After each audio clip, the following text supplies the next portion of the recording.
Hey guys, turkey season is in full swing right now, and if you are planning on getting after it, make sure to pick up some Meat Eater Phelps turkey calls to stuff into the old turkey vest or into your fanny pack right now. I carry a few different things. I like to use mouth calls, and I like to use pot calls.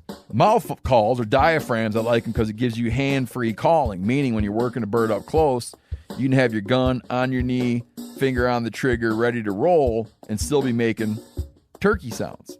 I like pot calls because I just like pot calls. I enjoy calling with a pot call.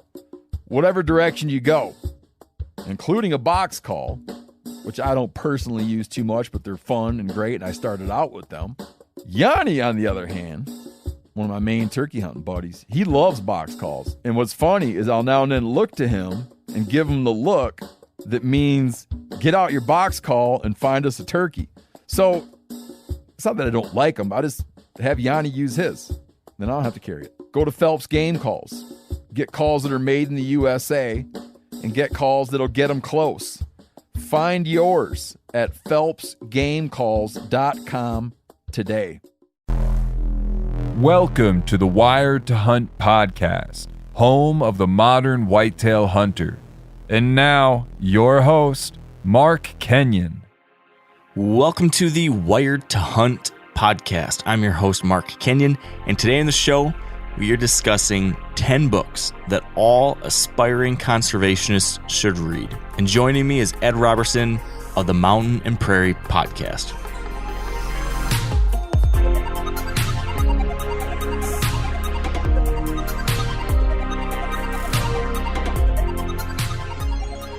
All right, welcome to the Wired to Hunt podcast, brought to you by First Light.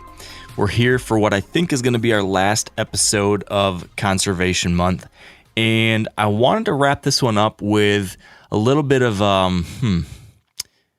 suggestions for those of you who want to go further. If you've been interested in some of the conversations we've had over the last month, if you've been inspired, if you're just a person who loves deer hunting, and deer and open spaces and other wildlife, hunting, fishing, public lands, anything like that. And if you want to try to do some of the stuff we've talked about and you want to learn more about how you can give back to these animals and places and causes, I want to give you some suggestions for where you can go to learn more or where you can go to be inspired further or to dive into these topics even deeper. So we're going to go through a set of book recommendations.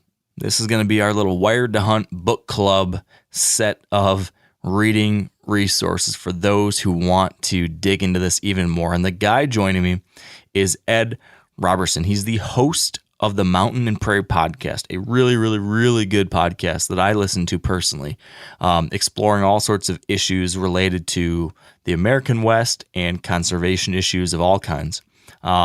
He's also the conservation director at the Palmer Land Conservancy, and he's the writer of a terrific newsletter that comes out, I think, every other month, full of book recommendations. The reason why I wanted Ed on this show in particular is that he's one of the only people I know who seems to read as voraciously as I do about these types of things. So I'm always looking forward to his book recommendations. Whenever he mentions a book, I'm always on it. I'm always looking it up. I know it's going to be a good one. So he seemed to be the perfect person to come on here and talk about this kind of stuff. So, what we're going to talk about is, of course, book recommendations, but we also do get to some other media suggestions. We talk about some favorite documentaries. We talk about some newsletters we really like, a couple podcasts we like. So if you want to learn more about anything along these lines, we've got ideas for you. But I will say, if you are not a big reader, if you don't buy a lot of books and sit there in your chair at night and read, I would at least, I'm biased here, but I would still suggest you tune into this one because, man, if you're listening to a podcast, you can listen to an audiobook, and audiobooks are often just as much fun and just as engaging as listening to a conversation like this. So tune in and try a couple of these through your earbuds. Go on your morning run, go on your drive to work, whatever it might be, and, while I, of course, would hope you still listen to this podcast, add one of these audiobooks to your listening repertoire as well. Because I think, we talk about this later in the show.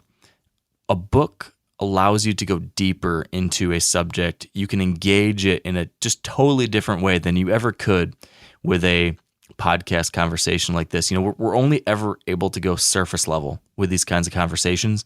A book can take you down many, many, many layers deeper. And I'm a big advocate of that kind of thing. I'm a big advocate of all these books. I'm a big advocate for reading in general and continuing to learn and grow. And of course, I love to do that when it comes to actually deer hunting. But as we've been talking about this last month, there's more to being a deer hunter than just hunting deer. And I think these books will help inspire and inform and educate and empower us all to do a little bit of that more. So 10 books, all aspiring conservationists should read with Ed Roberson. That is the conversation we're going to have. I thoroughly enjoyed this one. We go back and forth. We bounce back. Each of us had 5 ideas. We each share our recommendation. Then we kind of discuss why we like it, what the book's about. Many of these books both of us read. So we kind of riff off of each other and dive into not just the book topics themselves, but also just talk about these issues in general. So this conversation really ends up being more than just a set of like, read this, read this, read this. It really ends up being, hey, I love this book. Here's why. And then let's talk more about this kind of stuff. So I enjoyed it. I think a lot of you will too. I appreciate you tuning in. So let's get to my chat with Ed. All right. With me now on the show is Ed Roberson. Ed, welcome to the Wired to Hunt podcast. Thanks for having me, Mark.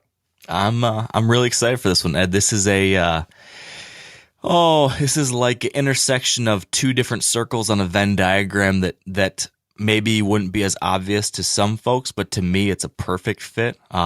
I've been a big fan of yours, a big fan of your work for a number of years now, and I've just been waiting for the right excuse to pull you into my world, and this seemed to be it. So I'm glad we're here. Thanks for making the time.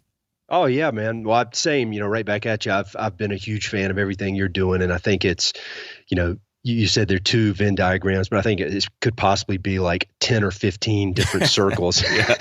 and we're right there in the middle. But, everything you said, I say back at you tenfold. I'm just a huge fan of everything you're doing and how you've built your business up and how you really add a lot of value. I'm not by any means, I'm not a hardcore big game hunter, but I still, get so much value out of everything you do. And anyway, it's just great to be here. Thanks for having me. Yeah, appreciate it. So let me give you a little context, Ed, and some of this but over the last 4 or 5 weeks or so, I've been doing a series here on Wired to Hunt, kind of exploring a number of different conservation-related topics, questions, issues, and at different kind of levels of how directly relevant it is to the core audience of Wired to Hunt, which is, we're mostly pretty darn hardcore whitetail hunters, but we're also outdoor enthusiasts more generally, hunt other things. We fish, we hike, we camp, we do a lot of different things. So I know that these people listening are like you and I, and that we generally love the outdoors and want to make sure it's around into the future for us and our kids and grandkids and other people to enjoy. So this Conservation Month series has kind of been all over the place. We've talked about things directly tied to white-tailed deer. We've talked about things related to white-tailed deer habitat. We've talked about things like the influence of some of our forefathers like Aldo Leopold and the legacy he left.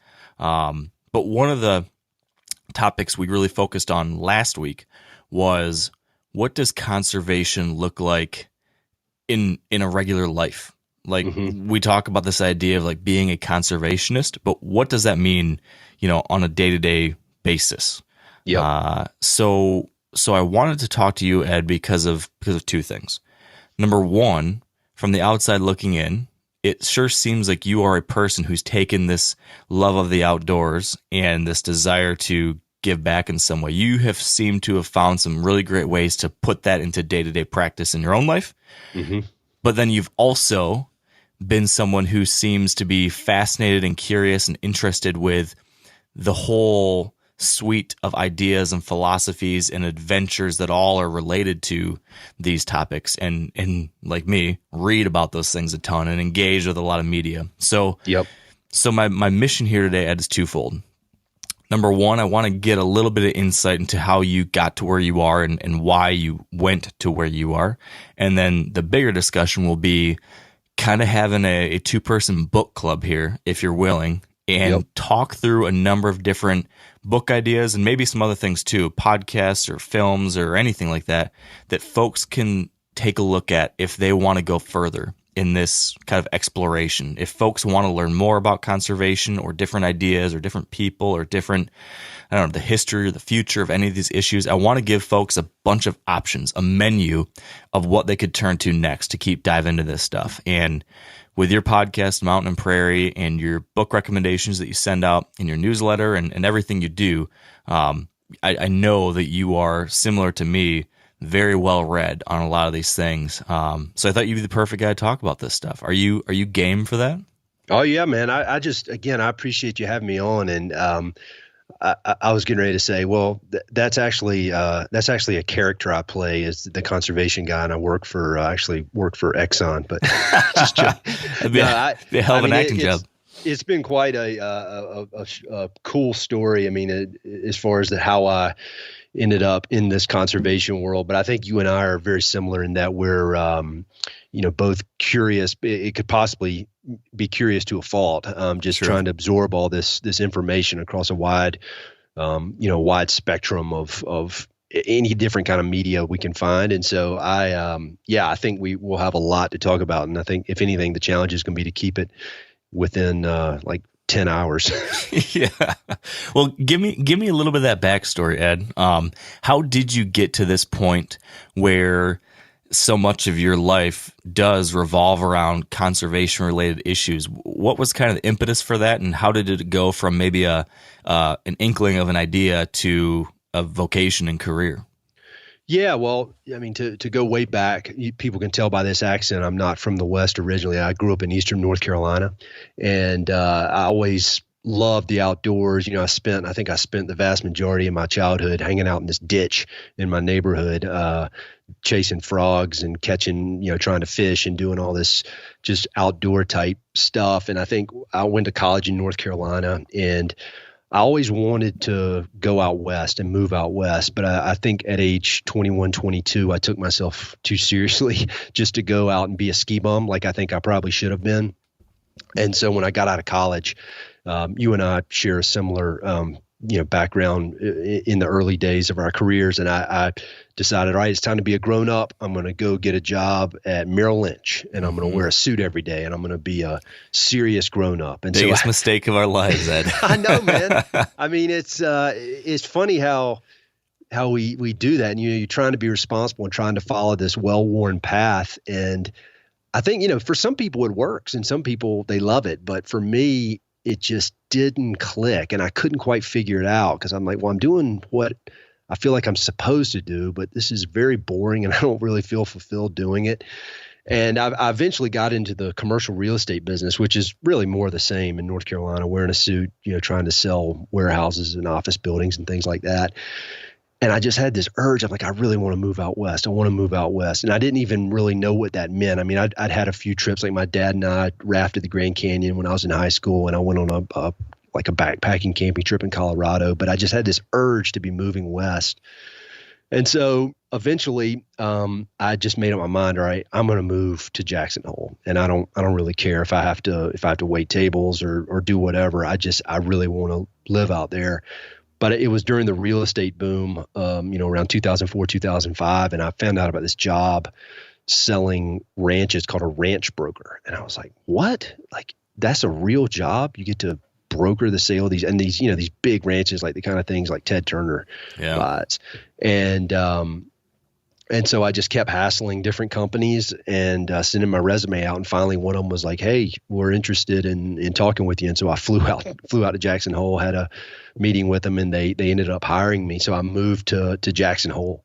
And at the time, it was awesome. I was in the real estate business doing what I had been doing. I was able to kind of step up my real estate career because I was, everything was just crazy during that time. The real estate market was wild. And so I was able to be out west. I wasn't married, didn't have a girlfriend. I just had a dog. And so I was traveling all over Montana, Idaho, Utah, Colorado, doing these ranch deals. And this is where it gets kind of funny, because a lot of who I was working with were real estate developers. And I had this idea that, well, if they're doing that, if these guys are doing this, I know I could do it. And, you know, I felt like for every dollar I was making, they were making $100. And so I got in my head, all right, I want to be a real estate developer. I don't know how to do that. So I'm going to go to business school. And so I started applying to different MBA programs, got accepted to one, got a full scholarship, which was kind of a surprise, and went back to business school. But so I was halfway through the program. So this would have been 07, 08, halfway through the program. And two different things happened. One, the whole real estate market collapsed. And I saw that a lot of these so-called developers that I'd been working with out west were not really developers. It was just kind of a scam. And a lot of these big plans they had to turn, you know, ranches into these shared communities or whatever just fell apart. And in the wake of their poor business, left kind of a destroyed landscape. And so, you know, this obsession with the West I'd had forever. I wanted to live out west. I wanted to play a part in it. I had moved out west, and in some ways I'd helped facilitate the screwing up of a lot of these landscapes that I love so much. Yeah. And then I also had a terrible health scare during business school. The summer between my first and second year, I went to the doctor one day, and they're like, yeah, you got testicular cancer. And it was like I had a midlife crisis at age 30. And so the combo of all those things, I ended up being fine with the whole health scare. No big deal in the long run as far as my health, but it was a big deal as far as my outlook on things. So the combination of thinking I was going to die there for a little while, combined with seeing this destruction that had taken place in this area of the West that I love so much, it just made me really start reevaluating my choices and what I wanted to do. And so I didn't want to be a real estate developer anymore, but I really didn't know what I wanted to do, but I did have all these skills in real estate. And so when I got out of business school, my wife and I actually lived abroad for a year. And then after that, I got back into the real estate business, but with a conservation focus. And so I worked, like, for example, I did a deal with Crested Butte ski resort where they owned some property, and we sold it to a land trust. It was conserved in perpetuity, and there was some trail access that was put in place in perpetuity. I worked with some different counties in Colorado to turn private ranches into open space through acquisition. And I realized kind of over the course of doing these deals that I've really felt a connection to the conservation side of things more than I did to like the deal making, fast talking, like selling stuff. I mean, it's a good way to make a living. You can make a lot of money doing it, but I didn't really feel that much of a connection to it. And there's a lot of, that ranch brokerage business can be very adversarial. So even though we were doing some cool deals that led to conservation outcomes, it was kind of a rough business. And so I was on the board of a local, a regional land conservation organization, and I got a pretty big deal done with a county open space program up in the mountains here in Colorado. And then I went to the executive director. I said, hey, I don't know if you'd have a need for somebody like me with my background, but if you would, I'd love to do this full time. And thankfully, she was able to find a spot for me. So now, for about the last 4 years, I've been doing full-time land conservation, which is, it's basically real estate, but at the end of the day, it's for what I consider to be a greater good. So that's kind of it was supposed to be short but long version of my weird career trajectory. Well, it wasn't too long. So now you work for a land conservancy, right? Yep. Can you describe real briefly just what that actually means? Like, what does a group like Palmer do? I mean, I know it involves easements and different things like that, but how does conservation and real estate, intersect? You mentioned a couple brief examples there in Crested Butte, but can you just kind of describe that a little more? Yeah, Palmer has three main buckets that we work in. One is public open space. So there are a lot of public parks here in the Colorado Springs area that we have conserved. And we use a tool called a conservation easement, which is basically a deed restriction that prevents development on a property. So there are a lot of really beautiful hiking and mountain biking trail areas here in Colorado Springs, and we have protected those in perpetuity. They'll always be open space. We also work with a lot of farmers and ranchers, and that's mostly what I do. One of my big projects is trying to figure out a way to balance the water needs here in the West, which is that's a big issue, obviously, and trying to figure out how do we keep irrigated farmland irrigated, but not at the expense of cities and municipalities being able to grow because they need water. And so we work with farmers and ranchers really to try to keep their farms and ranches as farms and ranches and not be turned into housing developments or shopping centers or anything like that. Not that there's anything wrong with that, but we do, we obviously need farms and ranches for a lot of reasons. And then the third bucket is just scenic views. If you drive from here in Colorado Springs up into the mountains, there's this big view of Pikes Peak, and we have conserved all the ranches along the highway there. So you'll always have this really, beautiful big view of Pikes Peak, and those ranches will always be open space, and they'll never be, track houses or anything like that.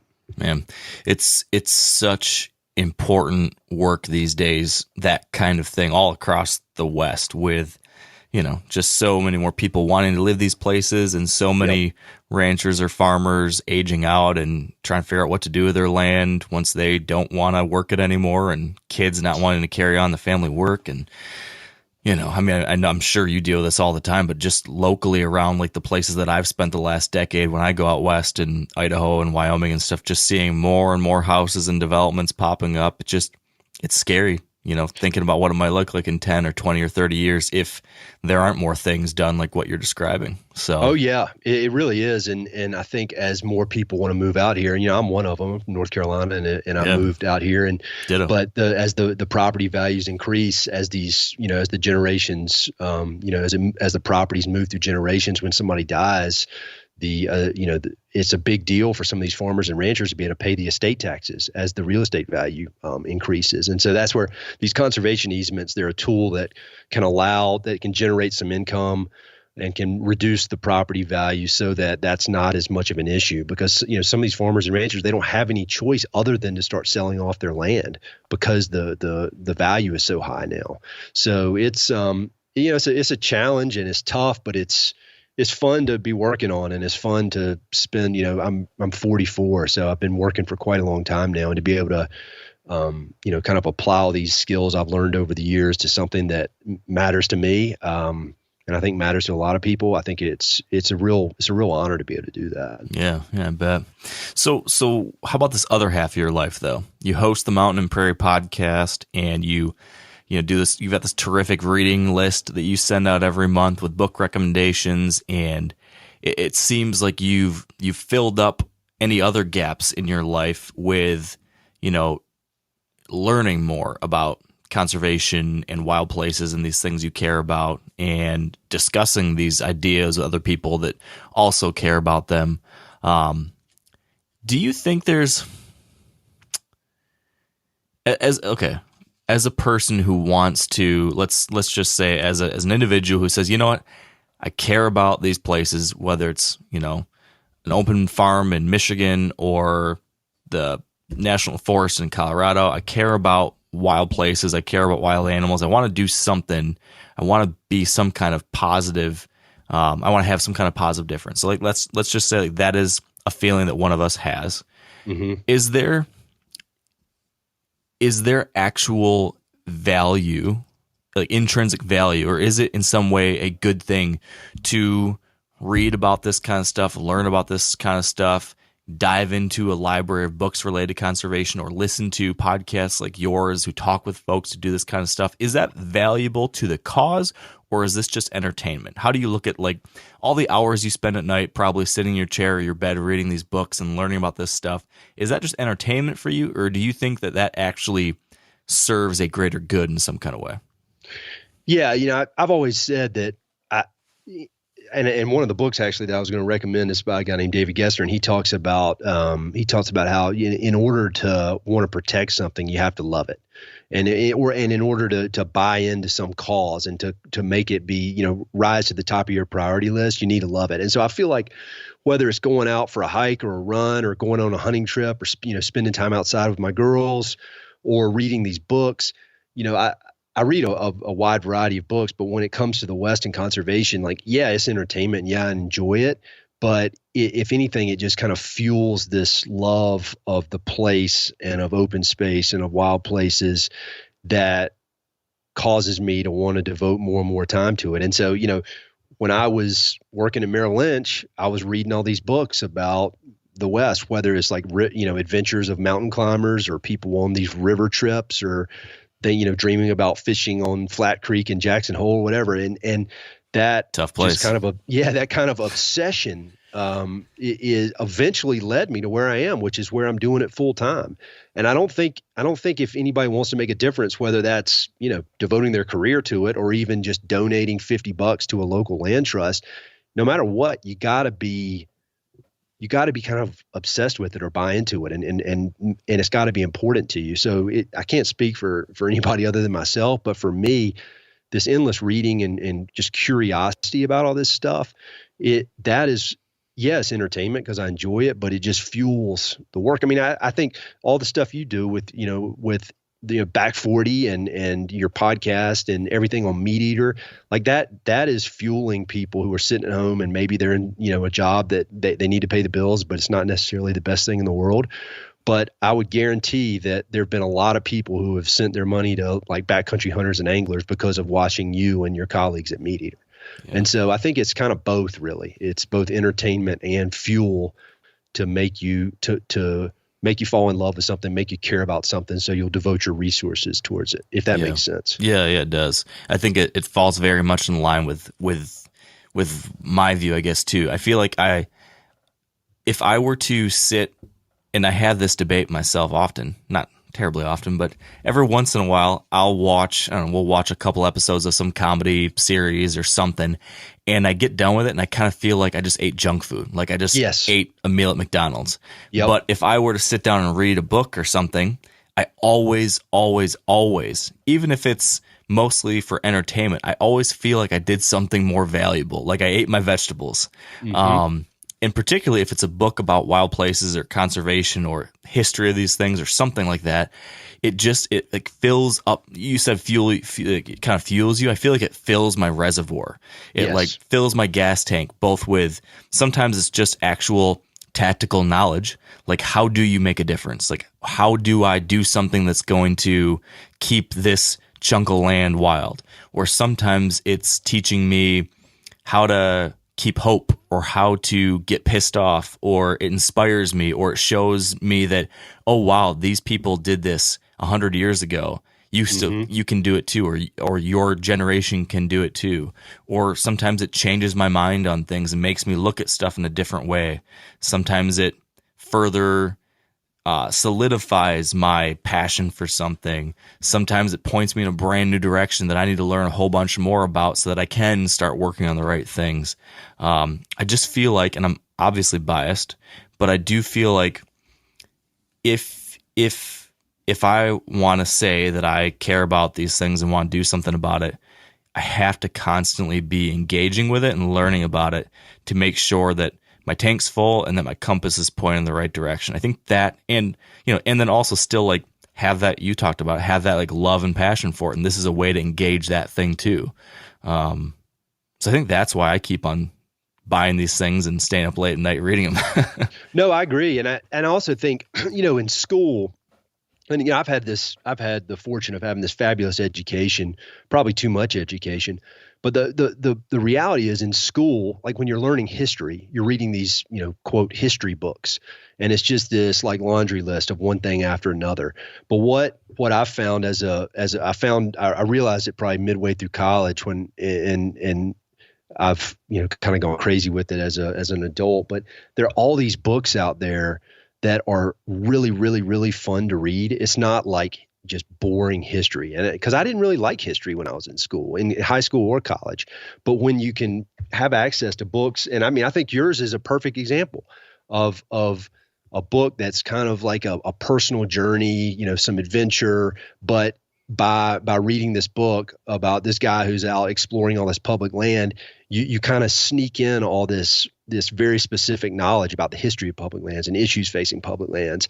And so I think for for people who may not be like big readers now, or may think reading's boring or whatever. I mean, in some ways I've been there and I know that, but I think if you find the right books, and they don't have to be hardcore, just straight up academic history books, they can be a biography about somebody, or like Hampton Sides, for example. I think he's the master. He wrote the Blood and Thunder, which is basically a biography of Kit Carson. But by reading this crazy story about Kit Carson, you also learn the history of the American Southwest. And so I just think, for people who read a lot, this is all, it's nothing new, but I think if you're just one of these people, and I get it, who's like, I'd rather watch TV or read, you're probably reading the wrong books. And so go for these awesome books. And I know you've got some really good ones to recommend here, but I think yours is a great place to start for this kind of stuff. So anybody, I'm Mark's pro bono publicist. Read that book immediately. That Wild Country, an epic journey into the past, present, and future of America's public lands. Available at all bookstores. Blah, blah. Buy 5 copies. Yeah. Give it to all your friends. I do appreciate the kind words, Ed. But you're right about the other stuff. I do think, one thing that I think is helping a lot of folks these days who maybe weren't historically readers engage more with books, which is a cool thing, is how accessible and convenient audiobooks are now. Yes. So we're about to get into a bunch of book recommendations. If you're not a person who likes to sit down with a physical book, but you're listening to a podcast right now, well, this is just like a podcast, these books. Grab a subscription to Audible or go to Libby and get these for free. Some of these you can get on like that. Libby is like a digital library for audiobooks, and listen to some of these. It's a great way to fill your time while taking a run or driving to work or whatever. So there's a lot of ways to get this kind of stuff, but I do think that books have a unique way of diving deep into something and really like taking you on a journey that very few other media forms can. Like podcasts are great, but I don't think I can do here on my podcast anything like what somebody can do in a book. Same thing for like a magazine article or a TV episode or something like that. You just can't do the same thing as a book can, in my opinion, which is why I think they're so powerful. Oh yeah, I completely agree. So that said, I guess, Ed, should we get into these book recommendations? Oh yeah, you've got some good ones. I've got some good ones. The idea here is I want to give folks a set of 10, maybe more by the time we dive into some of these and kind of related books, but a bunch of different ideas of books they can pick up and listen to or read if they want to learn more about any number of different issues related to conservation. So I've got 5 recommendations, and I think you've got 5 recommendations. Yep. Let's run through this list and talk about them a little bit. All right. You want to go first? How about you, Ed? You're the guest. What's your first one on the list? Well, anybody who listens to my stuff or has seen my reading list, they know that I've got possibly a weird obsession with Theodore Roosevelt. Really everything about the guy, like obviously from a conservation standpoint, but I always talk about Theodore Roosevelt, his operating system of just going as hard as you can every day, being very, very focused and doing purpose-driven work and living what he called the strenuous life, just working very, very hard towards a purpose that means something to you. And so I could recommend Theodore Roosevelt books all day long, but when it comes to conservation, I feel like one of the best books out there, and it's of all the ones I'm going to recommend, this is probably the toughest read. Is The Wilderness Warrior, Theodore Roosevelt and the Crusade for America by Douglas Brinkley. And I know this is an important book to you, and you reference it in your book a lot. But it is probably, it's close to 800 pages at least, and it is thick, and it basically goes through every part of Theodore Roosevelt's conservation legacy, from his time as a child and how he became so obsessed with the outdoors all the way through his presidency. And, when I know a lot of folks who listen to your podcast are public land advocates, and I feel like if you're going to going to be involved in the public lands world and public lands advocacy these days, which is more important now than ever, you really need to understand this time period when Theodore Roosevelt was around, and because a lot of the work that he and his colleagues did set the stage for where we are now. And to understand kind of the challenges facing public lands, it really helps to kind of understand the foundation of it. But I mean, everything from the Boone and Crockett to the Lacey Act to the Antiquities Act, all that stuff is based, on Theodore Roosevelt's time, both before he was president and when he was president. And then one of the things I always look for in books is I like to read a book that makes me want to go out and read like 10 more books on the same subject. Yeah. And this is probably the ultimate example of that, because like he talks, I remember I read this it was probably 10 years ago when I read this, but he talks about Gifford Pinchot. Yep. And I thought, man, that guy seems like an interesting dude. And that's when I first read this, I'd never even heard of him. And then it's kind of led me down a rabbit hole of reading different books like The Big Burn, for example. And so it's a tough read, just because there's just a lot of info in it.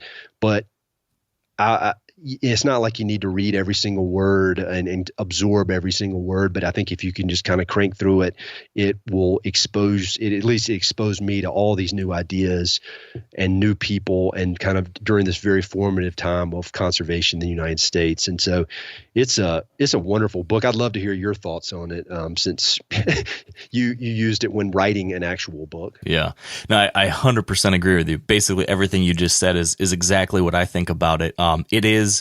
It is a, like you said, it's a big, comprehensive book. So it's not light, easy beach reading. Not at all. It's a book that you read, like if you want to get a PhD in this stuff, like if you read That Wild Country, if you read my book and you enjoyed that and you left that thinking, man, I really want to get more into the details of this history and more into Teddy, like that's the first one to jump to. If you're willing to, like, if you really want to dig in, if you want to come out of this and like be an expert of sorts, like within, just regular life type of people, and you want to really get it, you can't find a better resource than that one.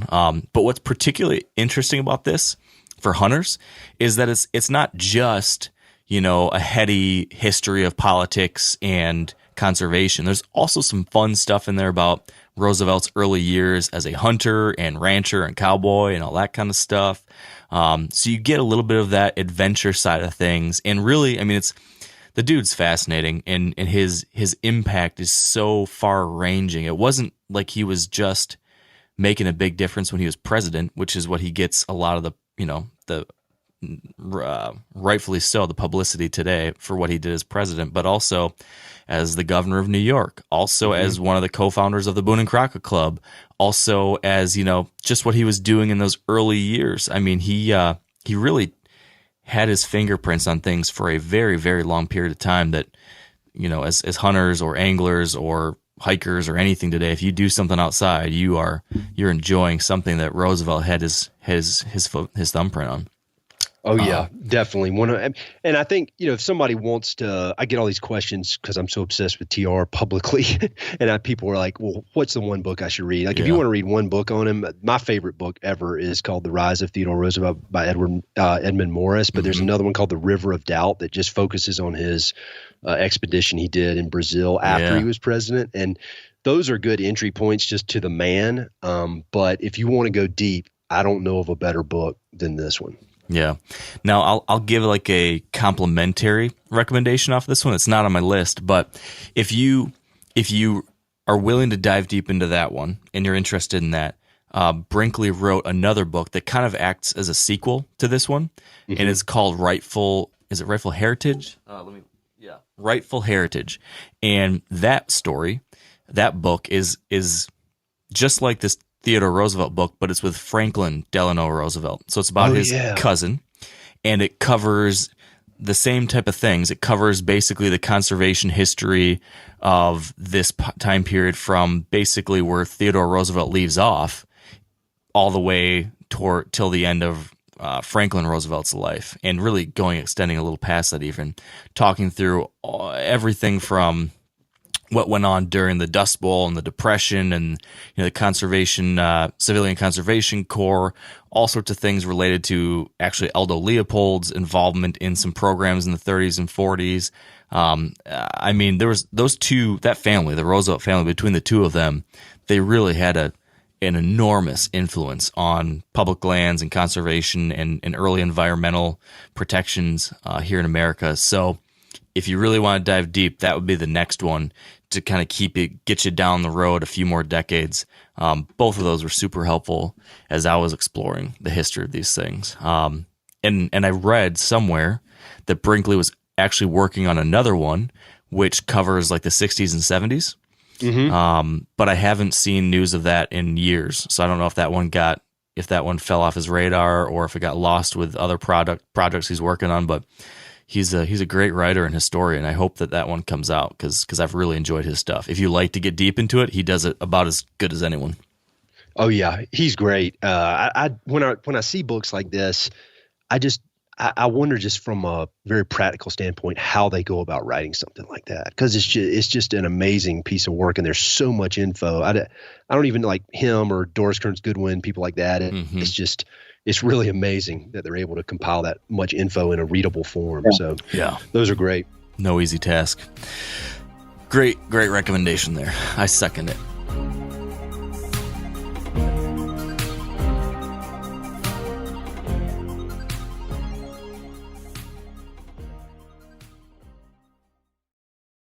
Now, a lot of you guys are familiar with the old hunting tradition of eating, some organ, the heart or a chunk of liver off the first animal you kill. I had that when I was a little kid, and it was a big deal.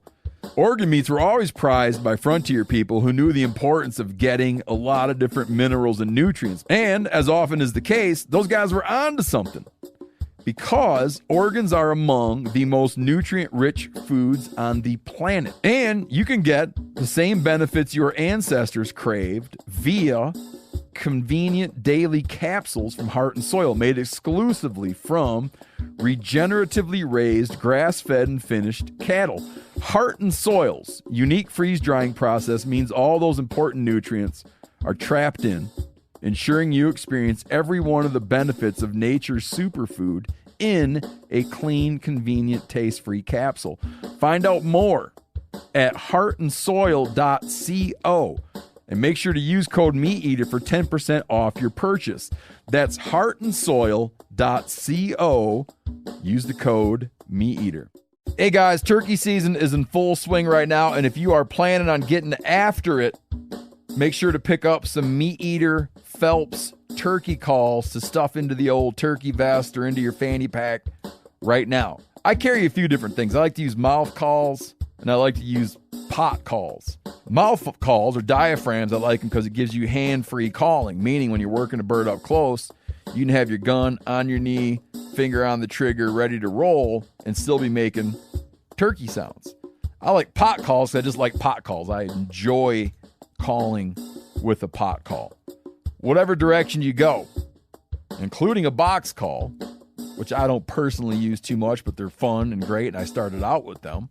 Yanni, on the other hand, one of my main turkey hunting buddies, he loves box calls. And what's funny is I'll now and then look to him and give him the look that means get out your box call and find us a turkey. So it's not that I don't like him. I just have Yanni use his. Then I don't have to carry it. Go to Phelps Game Calls. Get calls that are made in the USA and get calls that'll get them close. Find yours at phelpsgamecalls.com today. All right. Can I give one? Go for it. Okay, so I kind of looked at my set of recommendations almost as they kind of fall in a chronological timeline of sorts. So my recommendations start by looking back and they end by looking forward. And so my first recommendation is a book called American Serengeti by Dan Flores. And I've talked about this book in the past. My buddy and colleague Steve Ranella has had him on his podcast and talked about it. So probably people have heard of this one. But if you haven't, I can't recommend it enough. And I recommend this as a book that you should read if you want to, live out a life focused on conservation, because this book documents a series of real mistakes that I think our predecessors made in the decades preceding us. It talks about the Great Plains. It talks about how the American plains were some of the most wildlife-rich and vibrant landscapes in the entire world, on par with like the African Serengeti. Just incredible, both during the Pleistocene, 15,000 years ago, when there were saber-toothed tigers and short-faced bears and all those kinds of critters running around, but then also more recently, 300, 200 years ago, prior to Lewis and Clark, and then the preceding march west by Europeans, there were just these unbelievable herds of buffalo and pronghorns and packs of wolves and grizzly bears, and just the wildlife was unbelievable. And so this book takes a look at that history, and it uses a handful of specific species to kind of illustrate, what this looked like. So we get to dive deep into the story of pronghorn, coyotes, wild horses, which interestingly evolved first here in North America and then disappeared. And then were also later, they'd crossed Beringia and went over to Asia. And then that's where they ended up being domesticated and brought back here. So wild horses, grizzlies, buffalo, wolves. So we take a look at those 6 species or 7 species and dive deep into their stories, like what these critters were doing 300, 400 years ago, and then what happened when, Americans moved west and proceeded to basically decimate the populations of all these animals and many others. And then we dive a little bit into, within each chapter, how each of those, to varying degrees, has recovered. And I think it's just this very interesting look. It's both fascinating, because I love reading about what these places were like and what these wildlife populations were like. Like, I can't help but read something like this, and then when I'm driving out west and going over the plains in North Dakota, I can't help but come over a hill and think in my mind, man, what would it have looked like with 1 million strong buffalo streaming across this grassy valley or something like that. So I read it, and part of me is just like a kid imagining this amazing thing. And then the flip side, when you get into just the destruction that we wrought on these places too, it's then very sobering.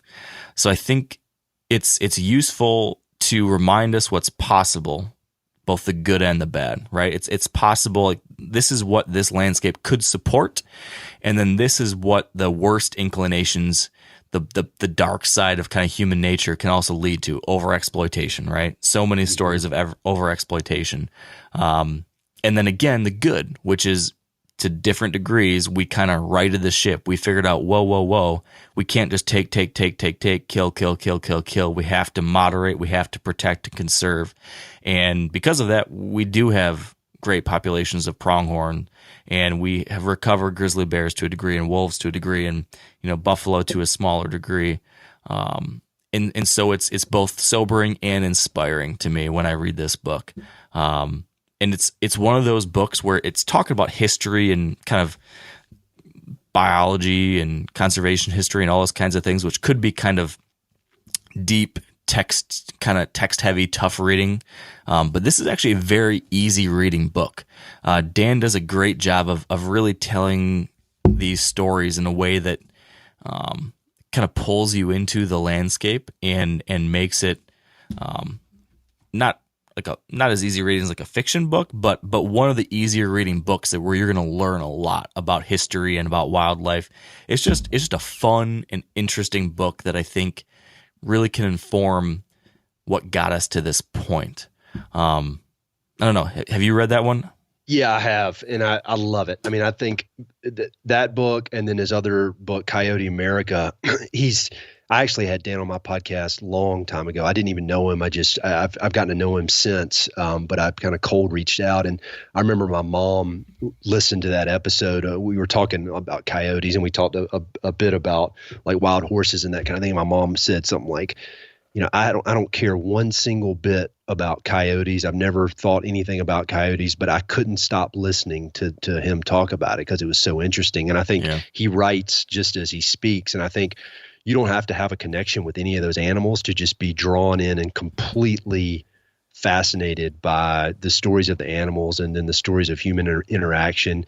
But I'm with you, and I hadn't really thought about it till you said it. But I think if anything, the books are very interesting from a historical perspective, but they're kind of like a advertisement or something for game management and wildlife management and how humans can, for better or worse, humans are here. We're here to stay. Humans have always been here since we came across the Bering Strait, but and we're part of the ecosystem. But we can, with thoughtfulness and with effort, we can manage things so that these wildlife still can thrive, in spite of all the development and the human interactions. And so I can't recommend that book enough. I love it. Yeah, and I think as especially for myself and other hunters listening, like it is exceptionally important to understand the history of hunting in America. And like we have this dark past that we have to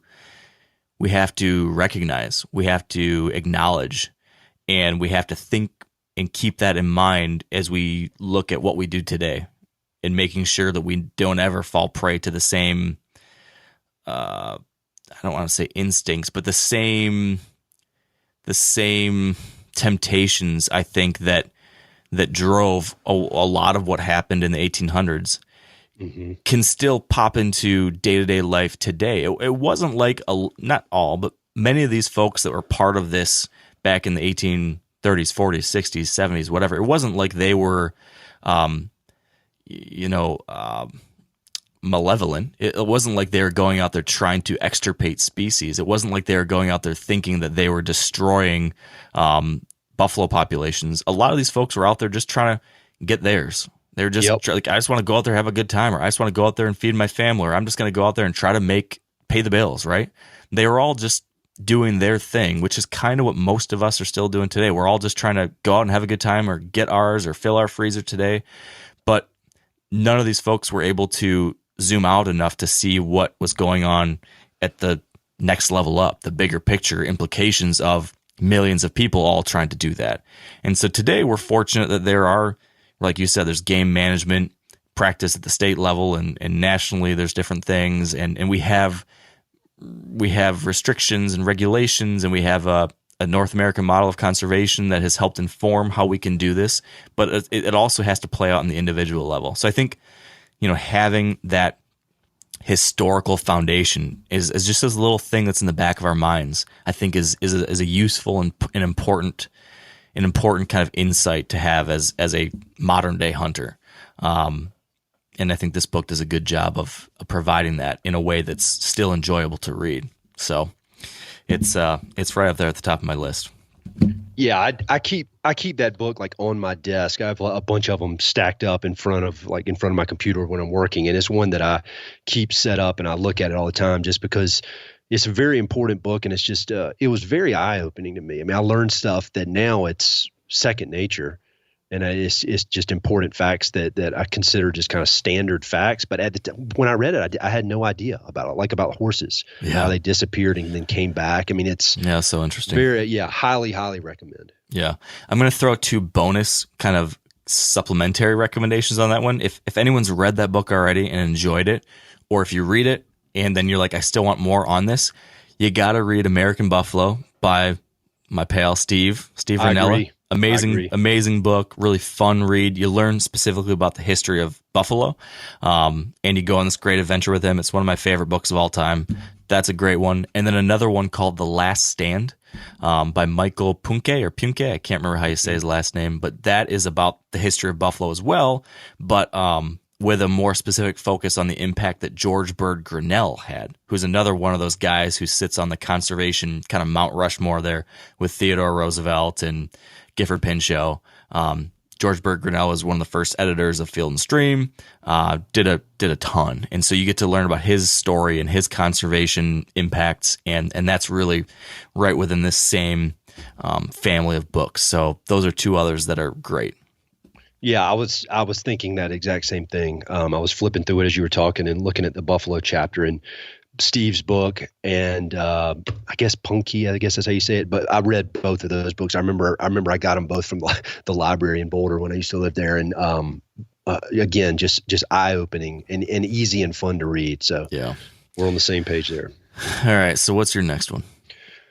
I got another one that's kind of related to American Serengeti. It's called Losing Eden, An Environmental History of the American West by Sarah Dant, Dr. Sarah Dant, who is a history professor at Weber State. I think is it Weber or Weber State? I think it might be Weber, but I really don't know. I think it's like the opposite of what I think it should be.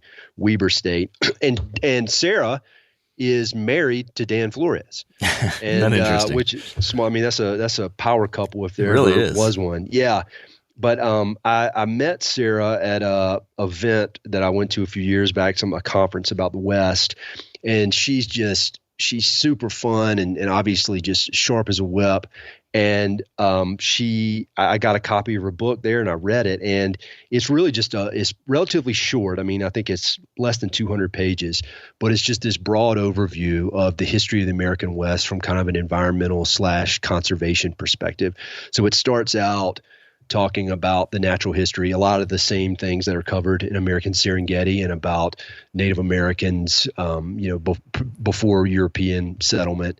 And one of the title, Losing Eden, one of the themes that she's trying to get through, over the course of the book is that there's this myth that when white people showed up and started, quote, settling the West, that they were going into this Eden, the Garden of Eden, and it was untouched in this beautiful, unspoiled wilderness.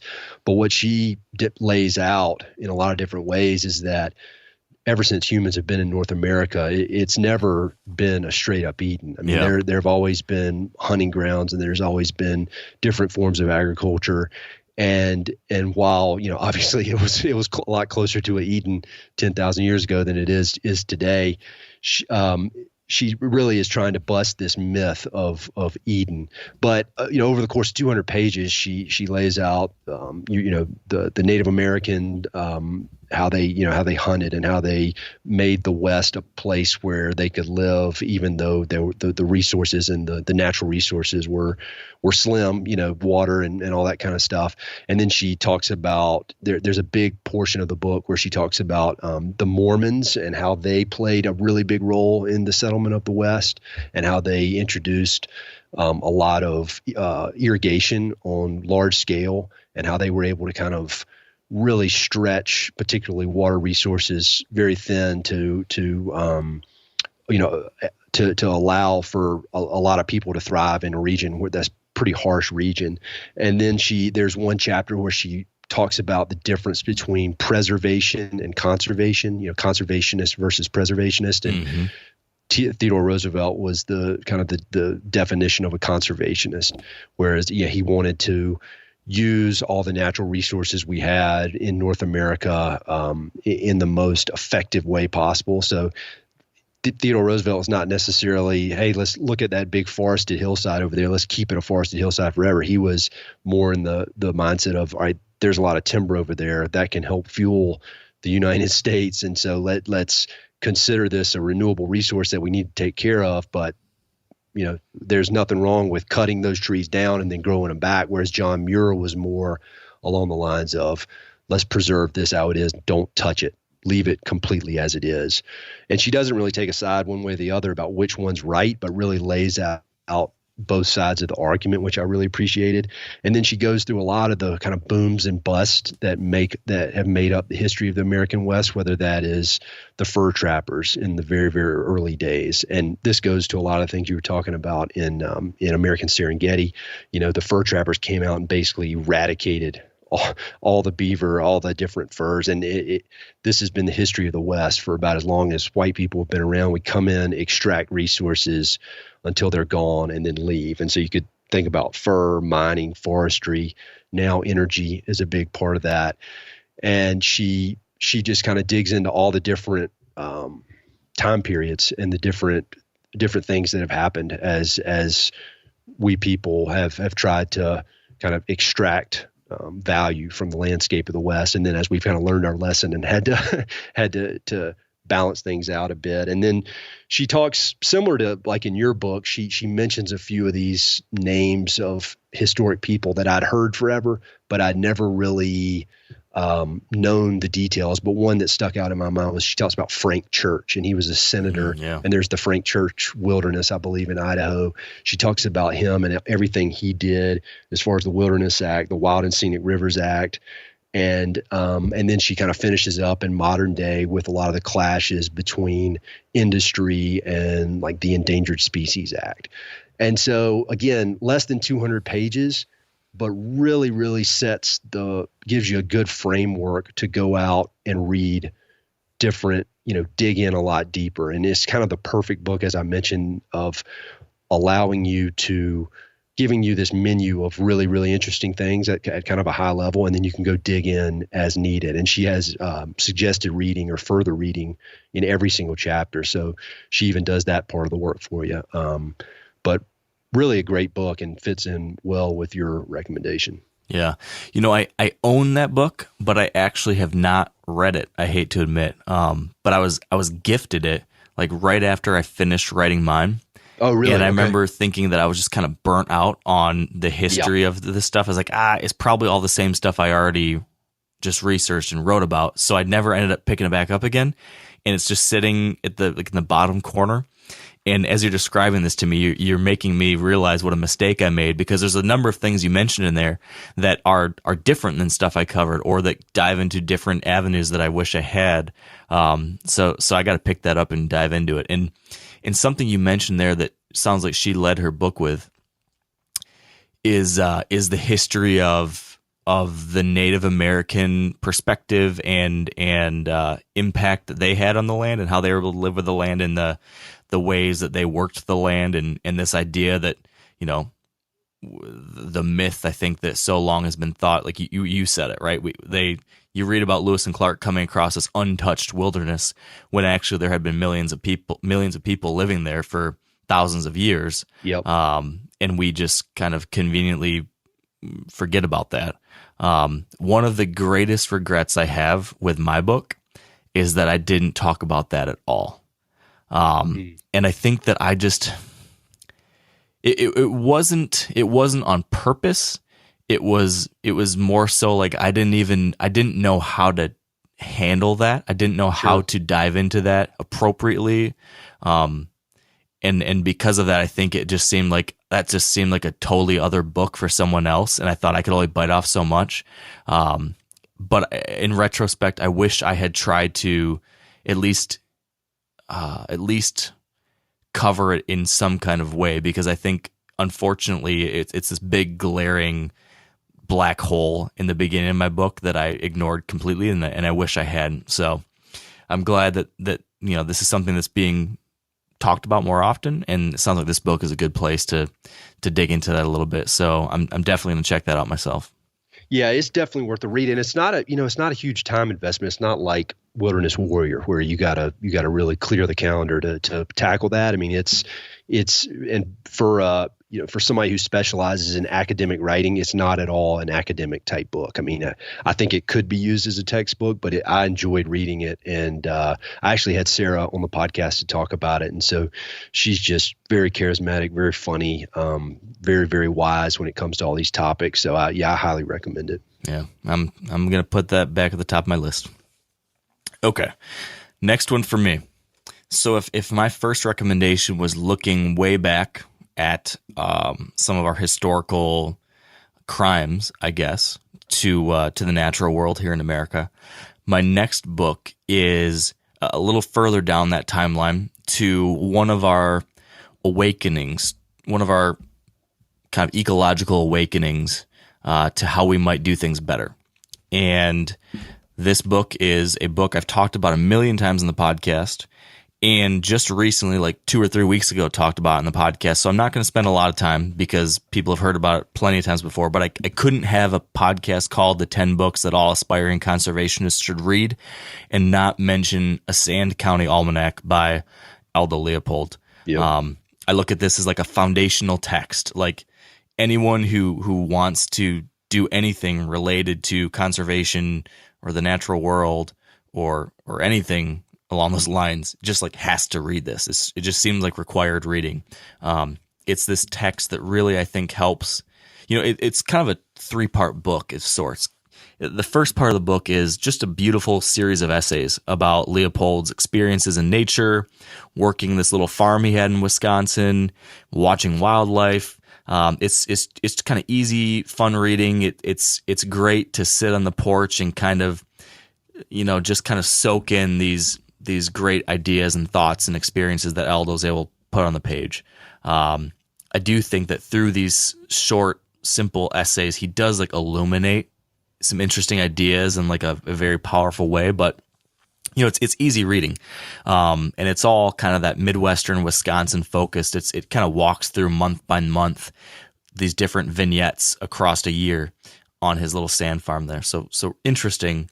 And then the next series of essays follows him on some of his travels across the continent, stuff that he experienced as a young man down in Arizona or New Mexico, working for the U.S. Forest Service, things he did later in life, some really famous foundational essays like Thinking Like a Mountain, in which he really, really powerfully writes about the challenges that we have had as people living and coexisting or trying to coexist with predators. I think it's very poignant and a really important read for hunters, that one in particular. But again, it's mostly stories about these experiences. But then you get to the third part. I think he calls this part like the upshot. And this part of the book is where he really, it's like a different thing. This third part of the book is like a different book almost, in which he kind of said, okay, you read about these stories and experiences that kind of shaped who I am and why I care about things. Well, here's now how I make sense of what all that means to us moving forward. And he has a series of, I guess, essays or chapters or something would be how you describe it, where he dives into ideas around protecting wilderness and hunting and outdoor recreation and how that impacts wild places and wild animals. And then finally diving into this whole idea of a land ethic, which I think is this idea that has really defined a lot of what modern conservation is and how we think about things today. And so I think better than probably anyone before, he helps put words to a lot of ideas that many of us have felt or considered, and helps kind of focus a lot of these emotions maybe we have too. So I won't rant anymore about a Sand County Almanac because I've done that plenty. But I had to mention it. I don't know. Would you add anything on that one? Is there anything that I missed there? I mean, you've read it, right? Yeah, and I think it's one of those books. It's like when I had kids and you hear people, they say all these things like, oh, they grow up so fast, all these cliches. I'm like, well, those things are cliches for a reason because they're 100% true. And I feel like Sand County Almanac, it comes up so often. And on my podcast, I have such a wide variety of guests, but I mean, just off the top of my head, there have been like some ultra professional athlete, ultra runners that mention it as one of the most important books they've ever been. There's a guy who was a lawyer in Chicago and read that book and quit his job and started a bison ranch in Montana because of that book. I've heard your buddy Steve Ranella talk about it. I've got some these world famous Western artists. They talk about it, and so it's one of these things where everybody's talking about it because it is that important, and because it really is. I think he took all these ideas that are floating around in people's heads, and that people kind of knew, these universal truths or truths about the land, and anybody who has spent time, connected to the land in one way or another understands this stuff at a real base level, and he was able to put words to it. And so, I mean, there's nothing I can add to all the great stuff that's been said about it, other than if you haven't read it, you need to read it. It's not hard reading. You can crank through it. I've got like 3 copies of it in my little shed out back. It's funny you mentioned that. I was at the Aldo Leopold Foundation a couple weeks ago, and I saw all these different, editions of the book and different covers and things like that from over the years. And I had this this urge is like, man, I got to buy some of these other editions. I really like that cover, this one. And then I thought that's kind of ridiculous to buy multiple copies, but at the same time, like, no, it's not. It's not. So that's on my to-do list. You, like, I don't know who's listening, but like, I can tell you that's 100% normal. Buy like 10 of them. It's worth it. So yeah, that's my next one. What's your next? So my next one is called Downriver: Into the Future of Water in the West by Heather Hansman, who she is a journalist, writer. She writes a lot for Outside Magazine. And so in my daily work at Palmer Land Conservancy, most of what I do is working with water. And it's funny because I'm from East North Carolina, where if anything, there's too much water. You know, every time a hurricane comes through, the whole town floods. Right. And then out here, there's none. But one of the challenges that I've found with water, even for somebody like me, who that's my job, is it is unbelievably boring talking about water rights and the doctrine of prior appropriation and all this kind of stuff. And water rights attorneys make tons of money because it is just such a complex and confusing subject that really it kind of makes sense, but it kind of doesn't. There's a lot of gray area in there. And so there's this one book called Cadillac Desert, which a lot of people refer to as like the Bible of water in the West. And then there's Beyond the 100th Meridian by Waz Stegner, which is another great book that will help you kind of understand water. But if you want to get a good overview of water without having to invest, months of your life into reading all this really detailed stuff, Downriver is the book. And it's, in a lot of ways, it reminds me of your book, Mark, because it's this adventure she has. So this Heather starts at the base of the Wind River mountain range at the headwaters of the Green River and floats down, mostly solo by herself, floats the whole length of the Green River down to where the confluence with the Colorado River in Utah. And so that story is kind of the structure of the book. And along the way, she examines all the different issues or challenges facing water in the West. And she gives you this education. And it's kind of the perfect book for somebody like me who doesn't want to read like hardcore, just straight up history, but wants to learn. And she sneaks in all this really, really interesting info. And so, she kind of hits all the different aspects of water, everything from, cities and how cities are taking water, to outdoor recreation and what that means for water, to agriculture. That agriculture is a huge use of water in the West. We, divert water out of these streams, irrigate fields, and then the water goes back in. Talks about it from an ecological standpoint, particularly about fish.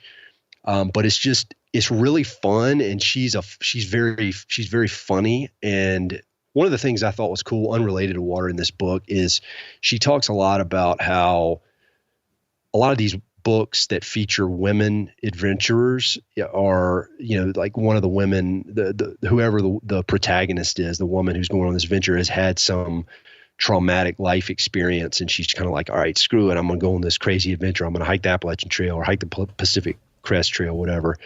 But in her mind, she says, I just want an adventure for the sake of adventure. I'm not running from anything. I'm not trying to change my life. I just want to have a cool adventure, and I'm going to do this. And so if anybody's interested in water, and it is a endlessly fascinating subject, I mean, basically the whole West is a big plumbing system. Like my city of Colorado Springs sits on the front range of Colorado, sits on Colorado's front range on the east side, and we get 80% of our drinking water from the Colorado River Basin, which is on the western side of the Continental Divide. There, so the water is being pumped underneath the mountains to this city of 500,000 people. And so, everybody talks about Las Vegas and Los Angeles and how it depends on the Colorado River. Well, so does Colorado Springs. And so if you want to really understand conservation, particularly in the West, you have to have some understanding of water. And if you want to learn about water without being bored, senseless, and actually being very highly entertained, that is the book. Man, that's good to know. I've had that one on my Amazon book list for a while now, and I haven't committed to it yet. But it's been in there. It's one of those like, I should probably read that. I've been recommended it a few times, or I've seen it recommended a few times. So I thought, got to do it someday, and I think this is the push to finally hit buy. So I read another one this past summer. I can't remember what it's called, and I think it's on my bookshelf in Idaho, so I can't find it right now. But it's got this like orange and like orange and yellow and green, like topographic map kind of cover. It's written by a guy named Dave something. Dave Owens. Where the Water Goes. That's it. David, is it Owen or Owens? Yeah. That's a good one. That's a good one too. Yep. I thought that one was pretty good. But at times I wish the adventure was more of an adventure. Like, I think that what you're describing with Heather's trip would have pulled me along and I would have had more fun with it. So I think I want to dive in further and go on that journey too. Yeah, Heather's great. And I'm not trying to like shamelessly promote my podcast, but I've had her on twice, once for this book and then once for a new book she wrote about ski towns and their impact on the West. And she's just super, super cool and obviously extremely talented writer. So, people ask me all the time about water, and that's the one I tell them to read. Yeah, man, that's my favorite kind of book. And that's why I wrote the book I wrote and why I want to write more books like that. I think it's like a super, like that kind of book this is my opinion, just my opinion, but that is just such a great format. If you can take and maybe it's just because this is what I like to read, so maybe I'm completely wrong, but I'm with you. I completely agree. I love reading a book that takes you on an adventure. You're going to have fun. You're going to live vicariously through this person. And then along the way, they slip in all this fascinating information that you come out the other side having learned a bunch too. I mean, that is just like the ultimate combination for me. It's just such a great kind of book to read. I could just, what's interesting, there's so many topics where I find myself like in a bookstore or looking online thinking, God, I really wish there was a book that would take you like down this thing or to do this thing, and then I could learn about it. And I keep on finding that there's not books about those topics or in those places. And so I have this long running list of all these books now that I feel like I need to write because I want to read this book and I want to read this book and I want to read this one. No one's done it yet. So I feel like I guess I need to do that. So I have this long list. I'm not joking. You definitely need to do it.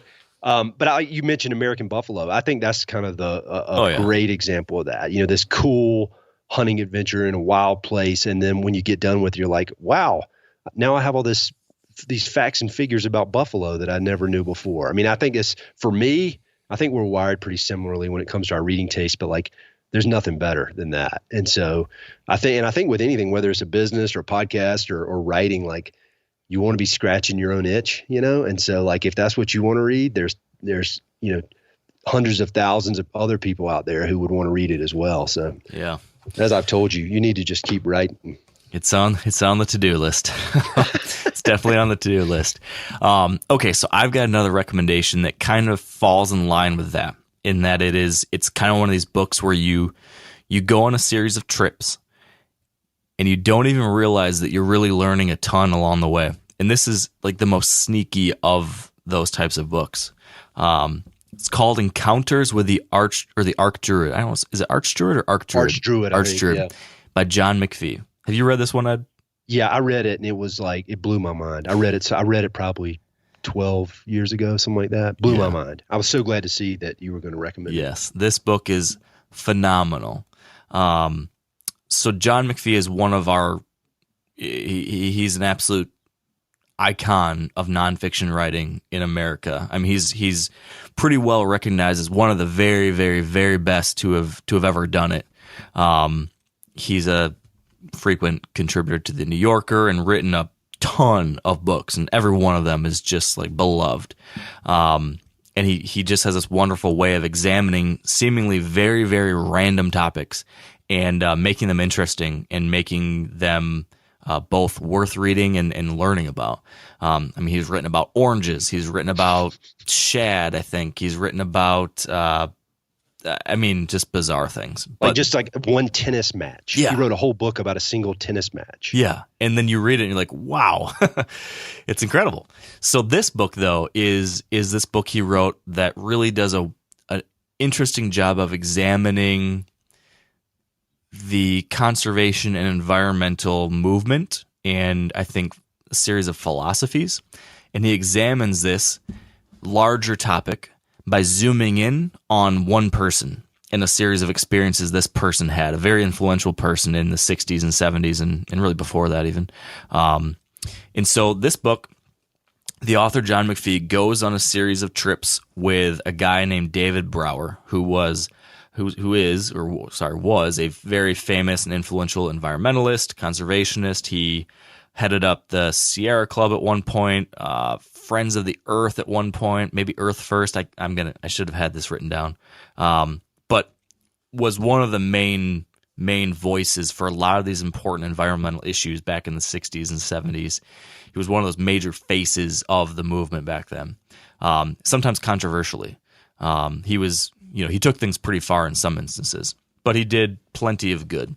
And this book follows John along with David Brower on 3 different experiences of sorts where he is paired up with someone who feels very differently about these things.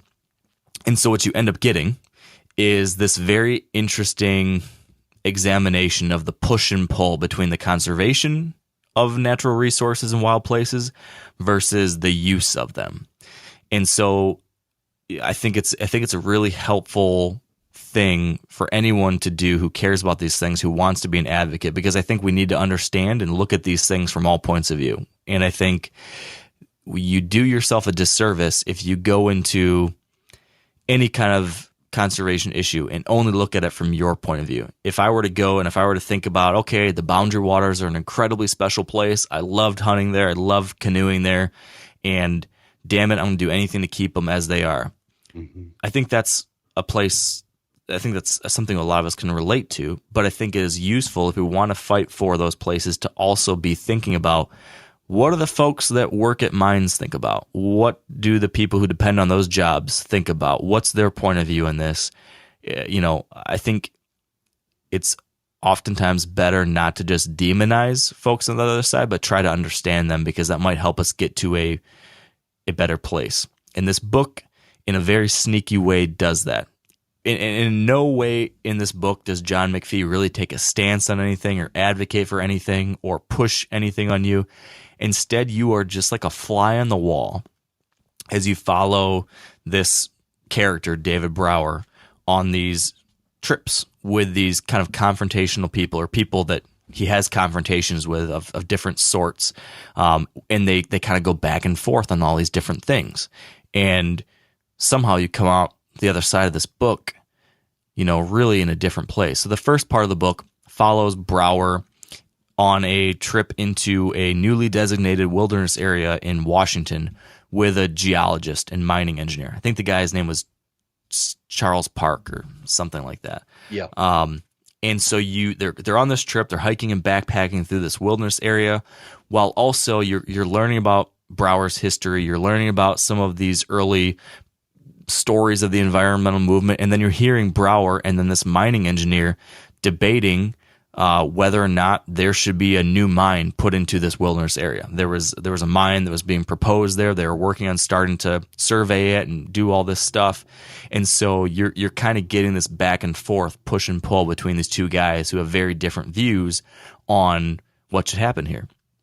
And then also sometimes they have similar views on what should happen there. So again, you kind of go on this adventure with them while you get a two-sided conversation happening between two people on this just tough topic. And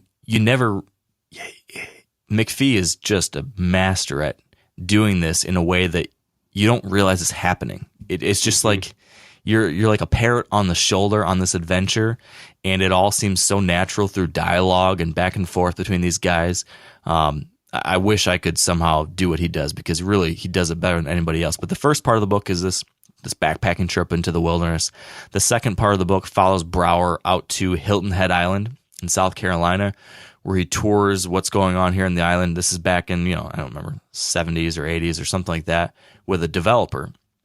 And this developer is wanting to, he's wanting to build. He's wanting to plan what's going to happen on this island, and where can we build houses and where can we do things. And so it's this idea. Now we're exploring the push and pull between the conservation and preservation of places versus development. And is there a way to responsibly develop and plan development in ways that's better than others? And so you're getting that push and pull here. So that the first one's between the push and pull of wilderness and resource extraction. The second part is the push for preservation versus development.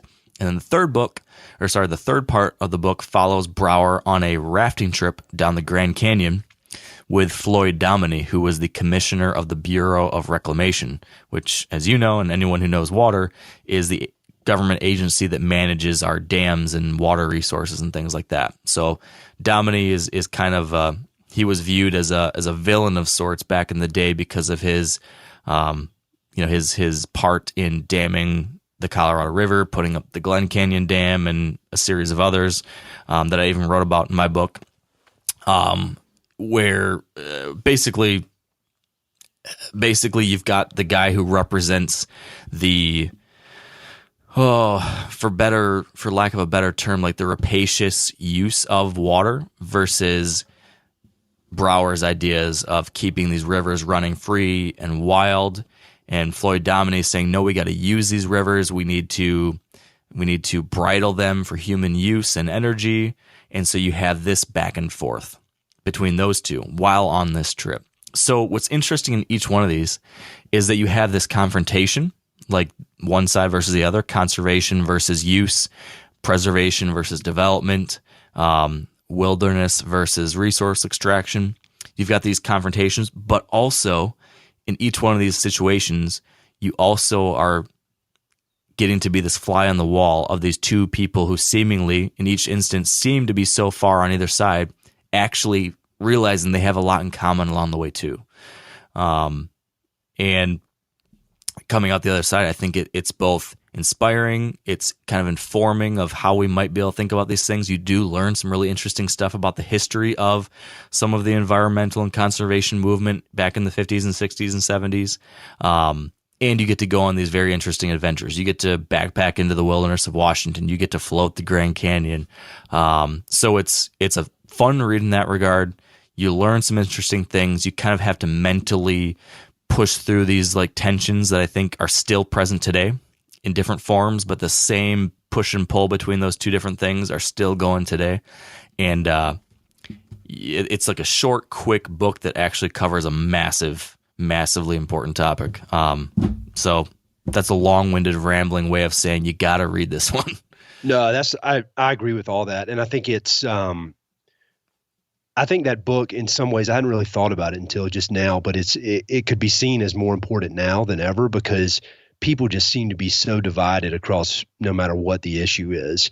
It's people are just kind of holed up in their camp and they're not interested in listening to the other side. And I mean, you think about it's probably hard to really understand, but how polar opposite Brower is from these three guys that he goes on trips with. I mean, it's the equivalent of like if you took somebody from that organization called Sea Shepherd that smashes into whaling boats and made them go on a camping trip with the CEO of a whaling a whaling for sure. company. And but I mean, I think it speaks to the importance of conversation, the importance of curiosity, and the importance of really trying to understand what, quote, the other side is thinking. And I think you are too, a big fan of Adam Grant, the professor. And I recently read his book, Think Again. And he talks about how if you approach things that maybe you don't agree with curiosity instead of just like bolstering your opinion and refusing to budge, but really trying to understand where the other side's coming from. I think best case, you might learn something and maybe adjust your views a little bit. Worst case, you keep your same views and you're more confident in what you already think. And I feel like this is a perfect example. I mean, you think no matter what the issue is, if you took somebody on the other side and you had to go on a 3-day backpacking trip with them, like you'd probably end up realizing that you have a lot more in common than you don't. And so I think I remember when I just stumbled across that book in the bookstore a long time ago and read it, and I was like, this sounds like one of the coolest things I've ever seen.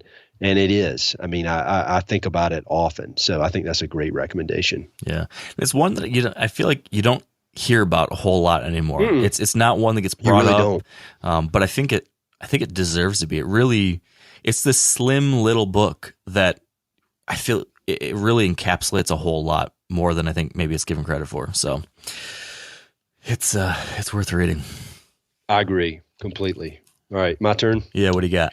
All right, so this may not come off as conservation at first, but for me personally, it was really created a foundational shift in the way I think about things. And I think it connects in well with your American Serengeti recommendation, as it seems like almost all these books do.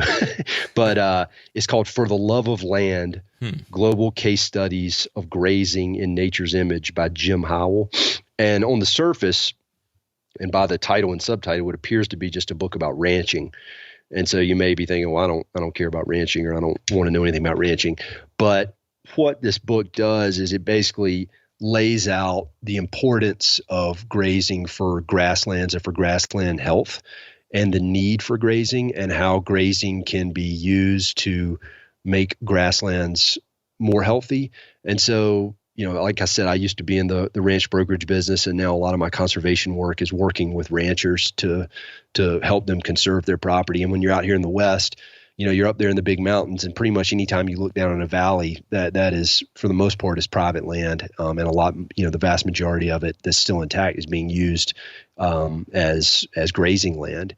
And grasslands throughout the entire world are one of the biggest ways to sequester carbon. It's right there, right up there. It might even be more, I should know this, but then the rainforest, as far as sucking in carbon and helping to keep keep carbon levels at their normal rates. Yeah. And so basically what Jim does, this book is split up into two halves. The first half is kind of like a natural history of North America, combined with talking about the history of grasses and the natural history of grasses. The second half is really case studies about how he's implemented this work that he does. But basically he lays out how grasses and ruminants evolve together, and one cannot exist without the other.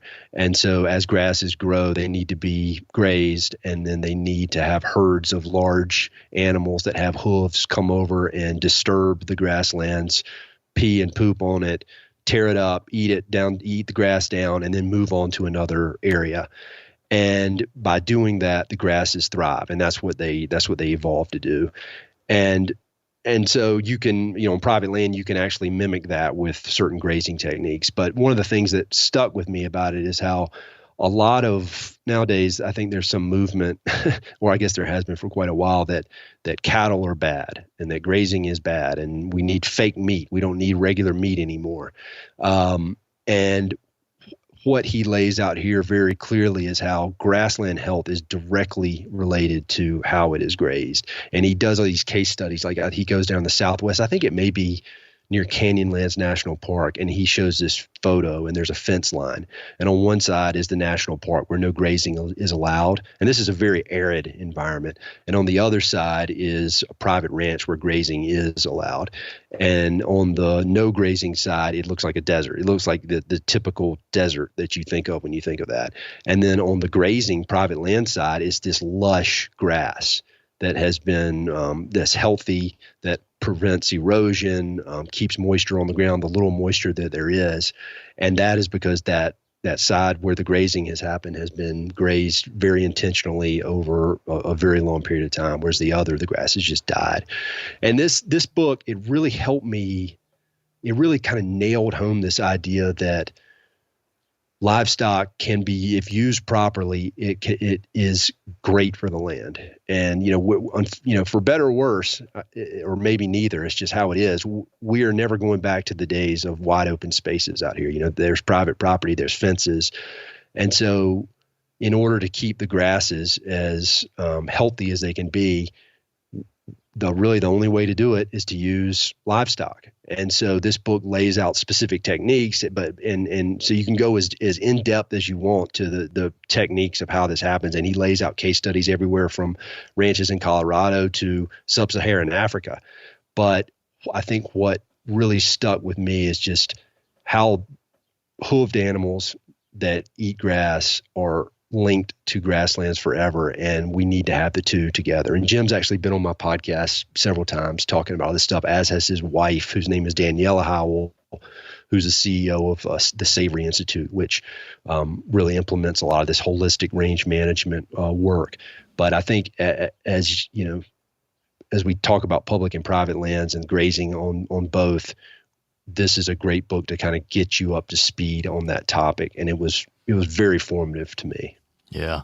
It's interesting. I don't have a direct touch point to grazing. Like, I don't have obviously experience with that, but when I worked on the Back 40 project, I dove deep into a lot of ideas around regenerative agriculture. Yeah. And the ways that can be implemented, on a smaller scale with food plots and growing crops and things for wildlife, right? And that's like very, very adjacent, or basically it's part of the regenerative agriculture ideas with grasslands and grazing and all that kind of stuff. So I ended up learning a lot about that and was really fascinated by it. There's a lot to it, and understanding, better, more natural ways to manage grasslands or growing grass or crops. I mean, finding ways to mimic nature, finding ways to work with nature versus fighting it, so often leads to better outcomes for everything, whether it be the health of grass or the production or, what you can actually get off of a 10-acre plot of corn. Mm-hmm. So, highly recommend diving into that topic in general, because there's a lot of stuff there that is actually relevant even to whitetail hunters that manage land too. So interesting stuff. Oh yeah, definitely. And this book, I believe he's got tons of further reading and that kind of thing, and you can go deep down, like the Alan Savory holistic management. There's just unbelievable amounts of information out there about this topic. But for me, particularly the first half of that book was very eye-opening to the whole concept of regenerative agriculture. Yeah, it's interesting stuff.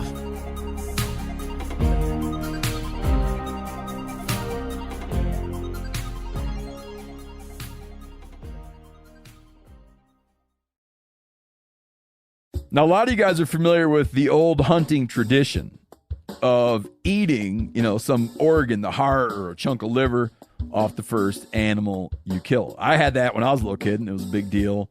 Organ meats were always prized by frontier people who knew the importance of getting a lot of different minerals and nutrients. And as often is the case, those guys were onto something, because organs are among the most nutrient-rich foods on the planet. And you can get the same benefits your ancestors craved via convenient daily capsules from Heart and Soil, made exclusively from regeneratively raised, grass-fed, and finished cattle. Heart and Soil's unique freeze-drying process means all those important nutrients are trapped in, ensuring you experience every one of the benefits of nature's superfood in a clean, convenient, taste-free capsule. Find out more at heartandsoil.co. And make sure to use code MeatEater for 10% off your purchase. That's heartandsoil.co. Use the code MeatEater. Okay, next one for me. I'm gonna go to, I guess if I first started by saying let's look back, which was the American Serengeti, and then I moved us forward a little bit to like the awakening of an ecological consciousness with the Sand County Almanac. Then with McPhee, we kind of then moved into the 60s and the 70s and understanding the push and pull between conservation or preservation versus use and development and extraction. Now I want to look into the future with a book called The Sixth Extinction by Elizabeth Kolbert. And this book and a series of other kind of related books that I'll mention too talk about this crisis of sorts that's been going on slightly under the radar, that's becoming more and more obvious, I think, and that is this serious biodiversity crash across the world, even here in America. Basically, this book, The Sixth Extinction, examines 5 major mass extinction events that have occurred on Earth up to now. There have been 5 big moments in history where there's been dramatic crashes in animal populations across the world. And now there has been a 6th. We're in the beginning of a 6th mass extinction event over the last, decades. There have been a disproportionately high number of animal species disappearing off the face of the earth faster than ever before in the millions of years, other than these 5 other events. And so what the author does in this book is takes the first part of the book and examines the history of these past events and how scientists discovered them and what we can learn from them, stuff like the dinosaurs, stuff like, the Pleistocene animals, mammoths, that kind of stuff. So we get some very interesting, like, big history. But then the next part of the book, she then explores, like, what's happening now. How are we losing these animals? Why are we losing these animals? What's being done about it? What's going on here? So she travels to the rainforests in South America and coral reefs and different places all over the world and examines and explores this issue in a way that I think is pretty illuminating and important. I think this is like one of those big things. Like you hear a lot about, and for better or worse, like it's become politicized. Global warming, climate change, whatever you want to say about that. It's unfortunately become a polarizing issue. But this whole other and related crisis of biodiversity and extinctions across the world, this is something that's just as important and tied very much along with that. And this book is probably the best one I've found that dives into this. And I think it's something that as somebody who hunts and fishes, if you care about animals and you care about fish and you care about wild places, this whole disappearance of animals across the country and the world has got to be concerning. And there's so many animals that, you learn about and you hear about that might not be here 5 years from now or 20 years from now or 10 years from now. And that's having kids now, for some reason, that just seems like so much more tragic when I think about the fact that there's 100 of these leopards left, or there's 50 of these, or there's 700 of these, and thinking like, gosh, my kids won't even know about this someday. Yeah. And that's I don't know. It seems it seems morally, I don't even know what the right word is. I don't know. It just seems really damn wrong.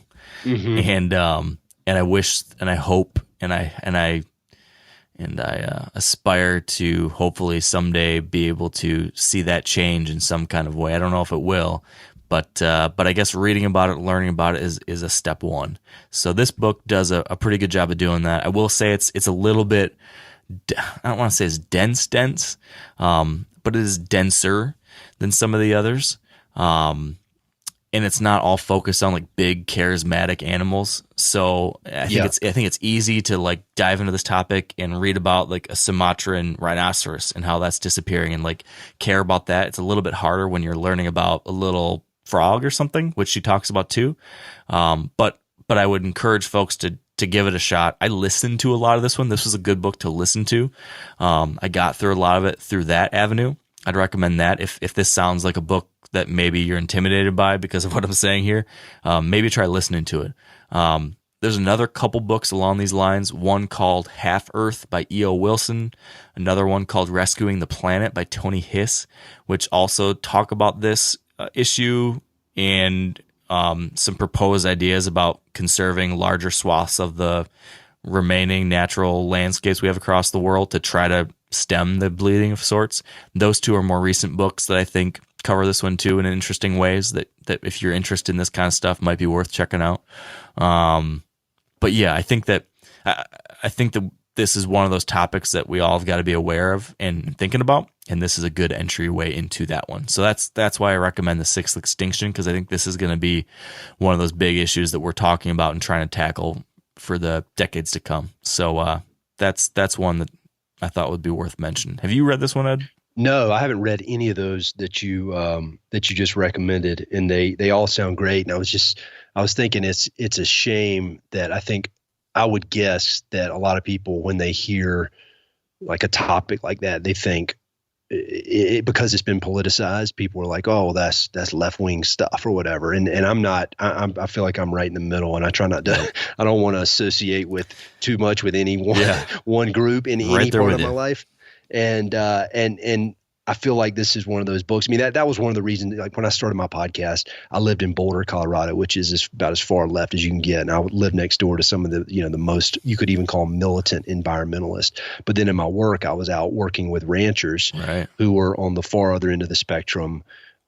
Yet there was this massive overlap between the far left environmentalist and the far right ranching conservationist. And they had so much more in common than they did different. And so I feel like this is one of those books that no matter where you are on the political spectrum, I think it's worth reading, because at the end of the day, I think we all want a planet we can live on.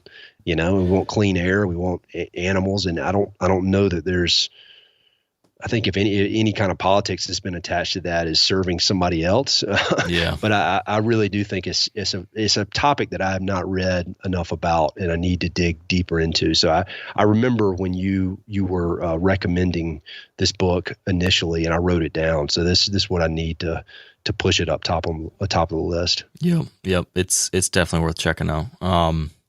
It also won the Pulitzer Prize. So Did it really? It's been well awarded. Oh, sweet. Yeah. I'll definitely check that out. All right, my turn. Last one. Yep. So my last one is called All the Wild That Remains, which is by a guy named David Gessner. All the Wild That Remains, Edward Abbey, Wallace Stegner, and the American West. And it's by one of my favorite writers, David Gessner, who is actually he's a writing professor in North Carolina at University of North Carolina at Wilmington. And he actually has been the professor of some of my good friends who are really talented writers. But it is, it's the story of, as the title says, Edward Abbey and Wallace Stegner, who, if you're not from the West, you may not have, or deeply involved in the West in one way or another, you may not have heard of them, but they're kind of two different figures. Both were writers, and both kind of came up through the 20th century and really set the stage for both the modern day environmental movement, as well as just similar to how with Leopold in his book, they put language in place that we use to talk about wild places and about the West and about conservation. And, this is more focused on the West, but I think that it has application across the whole country, because These guys were just so pivotal in their roles. On the surface, Stegner, he grew up kind of going through the West. His father was kind of the stereotypical Western boomer, kind of going town to town, trying to strike it rich, trying to make as much money as he can, booms and bust. And then the guy, I think he eventually just kind of flamed out in like a horrible thing where he had a girlfriend, he killed his girlfriend and then committed suicide. And so Wallace Stegner just had this really tumultuous childhood and young adulthood. And so Wallace Stegner, as a grown up, was really the opposite. He was a buttoned up college professor. He taught at Stanford, very, on the surface, conservative, and thought, he was a very talented writer. He wrote, Beyond the 100th Meridian, which is a mandatory reading about the West, and then and it's nonfiction. And then he also wrote like Angle of Repose, which is one of the best novels ever written.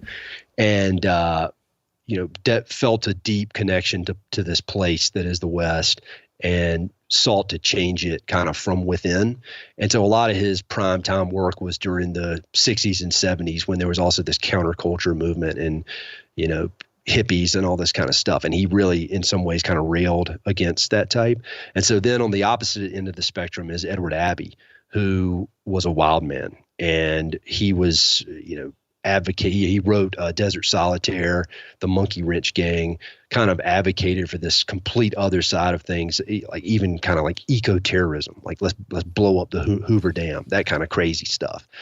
And so both of these guys, he was actually a student of Wallace Stegner's for a while in the writing program. Yeah, I love that. Yeah, and so these guys went off and both made their mark on the West in very different ways. And so this book, it's a lot of different things. It's kind of a double biography, but it's not completely. And I've always liked books where I like double biographies, like, for example, The Bully Pulpit, that's Theodore Roosevelt and President Taft. And I think when you can play people off of each other, it allows you to kind of dig into parts of their personality you wouldn't be able to otherwise. But But Gessner also works in a lot of his own personal story into it, and he works in a big road trip across the West. And it's one of these things, like we were talking about with your book and with Steve's book, of an adventure story is kind of the backbone of the book, and then you learn stuff along the way. And so, Gessner is very, very, very funny. At least I think he is. And you get a lot of his personality, and you get a lot of his ideas about everything from writing to the importance of hard work to the importance of having adventures and being, kind of seeking out wild places and connecting with our innate wildness. And, Gessner is more on the progressive side of things with his political beliefs, but I know him very well. He's been on my podcast, I think, at least 3 times.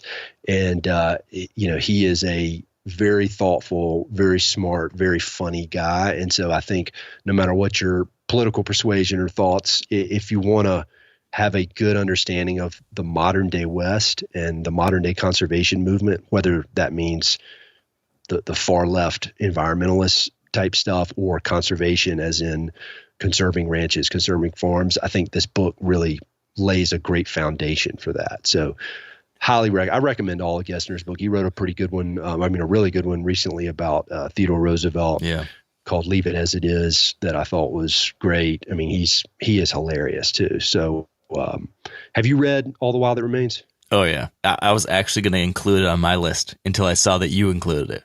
So I snuck it in. You did. I'm a big fan of this one. And I couldn't agree more.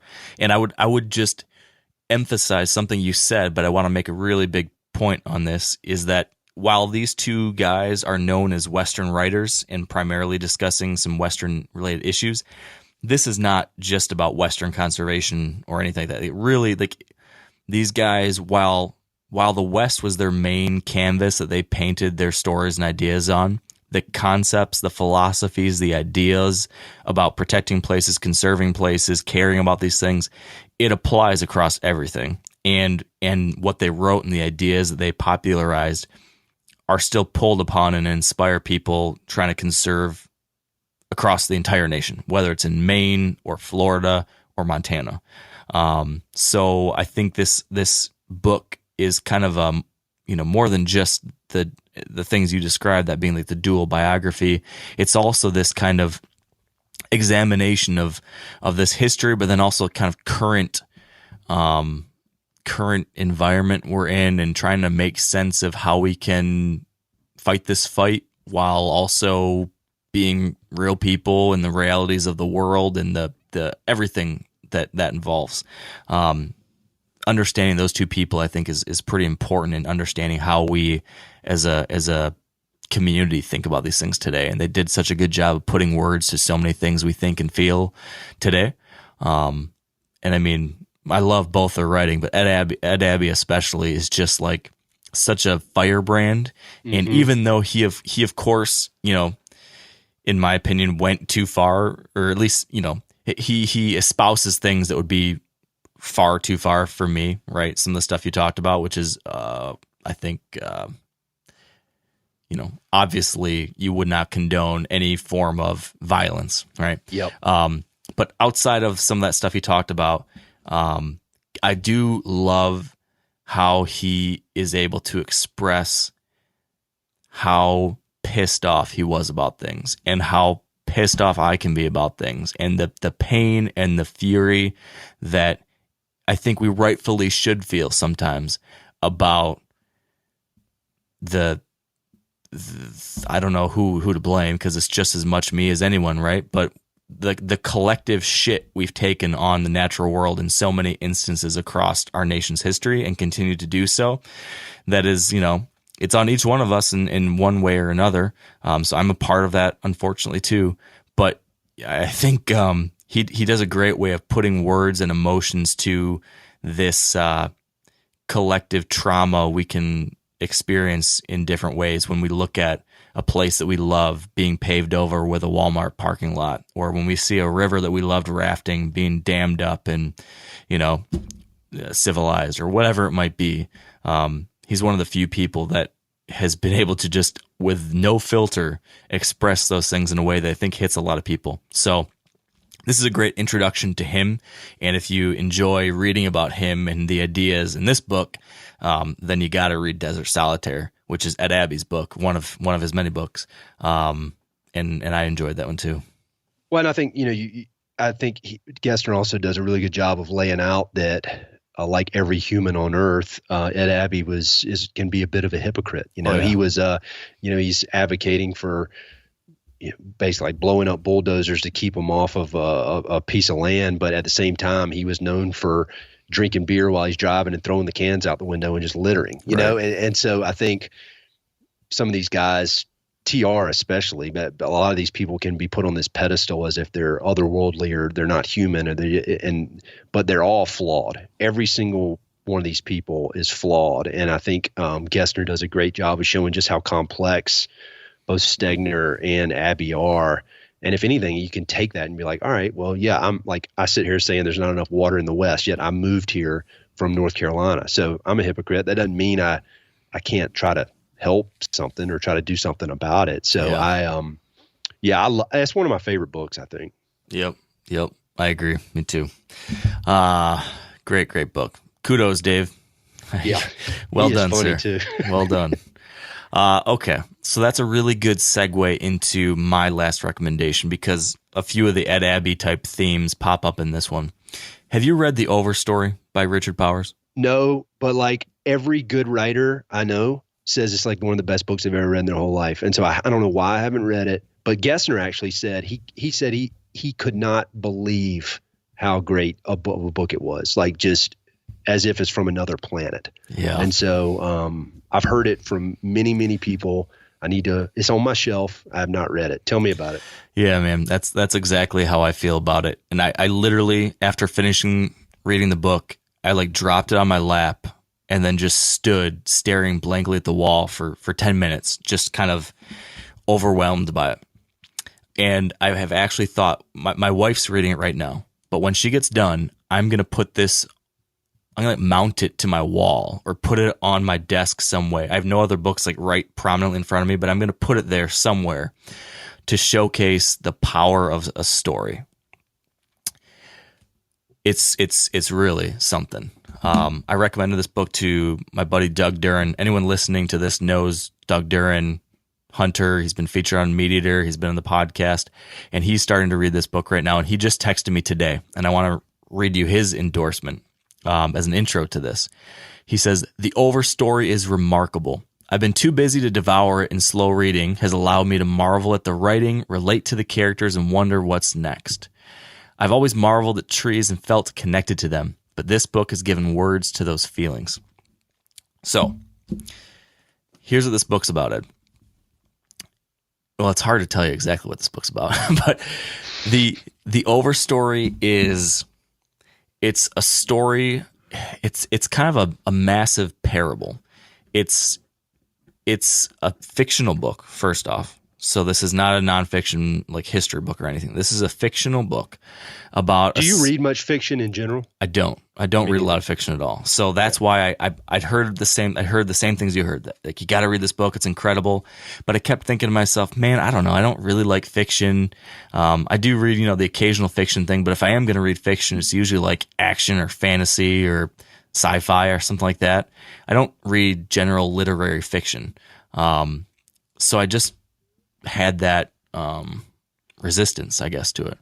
But finally, I picked it up.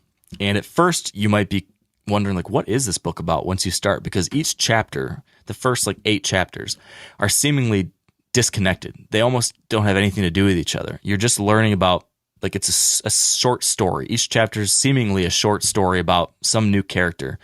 And you get pulled into each one. It's amazingly interesting and fascinating and absolutely beautifully written. And each one has something to do with trees and the natural world, but in different ways. But each of these different people has some kind of experience or connection with trees, the forest, plants.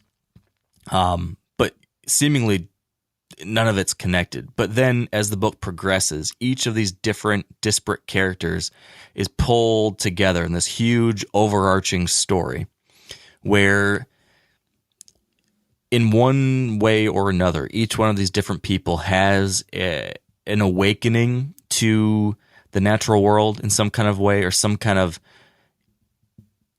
new awareness to our connection with trees and forests and plants and nature in general.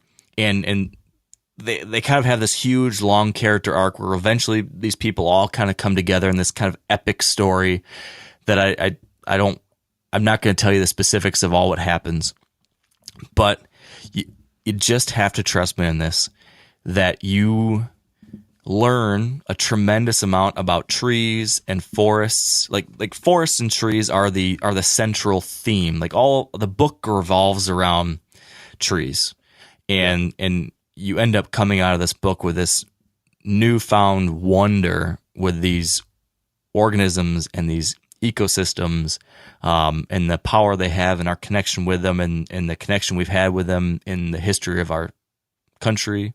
But more than just that, it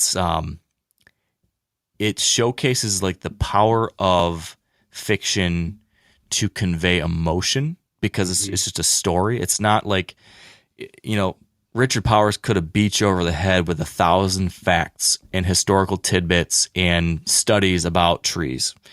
And instead, he poured all of this knowledge and studies and research and interesting science about trees and forests and history, and he poured that into and layered that onto a set of stories with characters and people going through real life stuff, having real life things happen in a way that you care about these people and this stuff so much more than if you were reading a science book. And it ends up being incredibly emotional, incredibly inspiring, incredibly empowering, incredibly sad and uplifting. And I'm kind of at a loss of words how to really describe this, but if you are anyone who cares about this stuff we've been talking about in this podcast so far, this story will connect with you, I think, in a really, really powerful way. It is a jaw dropper in a lot of ways. You go on these journeys with these people that, I don't know. I came out of reading this book just like fired up to do more, to try to, even though the general theme of this book is around trees and the forests, I think it speaks to everything. It speaks to the general sense of, or the general issues we have around everything we've talked about: wildlife, water, habitat protection, conservation of natural resources, deer, birds, grasslands, forests, deserts, whatever. This book is really about awakening to a consciousness of some kind of connection with these things, and then trying to do something about it, realizing these things are out here and they matter, and that they matter to us, and then realizing, holy shit, what are we going to do to make sure this stuff's still around someday? And you go on this journey with like 6 or 7 different people, and it's just shocking. It's I don't know. This book just serves as like the shocking power to me that words can have and that stories can have. So I can't recommend it enough. It's a book to savor. It's not a book to try like rush through, I don't think. Although once you get to like the second half of the book, it does really, really pull you along. But it's something else, man. It really is something else. I will say, like, the one thing is, like, I'm sure there'll be some people that will read this and they will see a couple things that happen, a couple of like the more extreme, like there's an act of eco-terrorism in the book that some of the characters do. And so I do not condone that, of course. So there'll be some people that will read this and be like, oh, Jesus is some leftist, crazy, wacko, radical, environmentalist terrorists. And I don't want that to get in the way of the rest of the book. I think the sentiments and the emotions and the cares and the worries expressed in this book and that you follow on this journey with these people about, I think it's pretty universal and pretty powerful. And man, I'll never question fiction again after reading this one, because I think you can teach and inspire just as much with something like this as you can with any of the other nonfiction books we've talked about. So, yeah, The Overstory by Richard Powers. Yeah, I've heard such great things about that from just in general, just the buzz, but then from people that I really, really respect. And so that I just need to make that one happen. And I'm like you. I don't read much fiction at all. I mean, and I never have. And I used to kind of take pride in that. Like, I don't read fiction. But thankfully, through my podcast and then through just forcing myself outside of my comfort zone, I've really have started reading more fiction. And like, there's an author named Nicholas Butler that I had on the podcast, and I was just recently introduced to his work. And when, there's a certain type of novelist who can, like you said, communicate these larger truths in a way that you could never get from the facts and figures of nonfiction. No matter how much you read, they can just tap into this. I don't know if you call it an emotional side of things or it's just that they get these big themes that we can all connect with into our brains through these fictional stories. And when it's done well or done spectacularly, like it sounds like the Overstory, there's nothing more powerful. And so I'm glad to hear you say that, because I've got it on my shelf. I bought it as soon as Gessner was talking about it being like the great American novel or something. And but it's just been sitting there. So I will get to work. Yep. No more letting that sit on the shelf. All right. And this one won the Pulitzer Prize too. So it's you got a highbrow taste in books. I guess so. Those might be the only two Pulitzer winners on my bookshelf, but they are good ones. The Rise of Theodore Roosevelt won the Pulitzer, and that's my favorite book. So I'm with you on Pulitzers. You're there with me.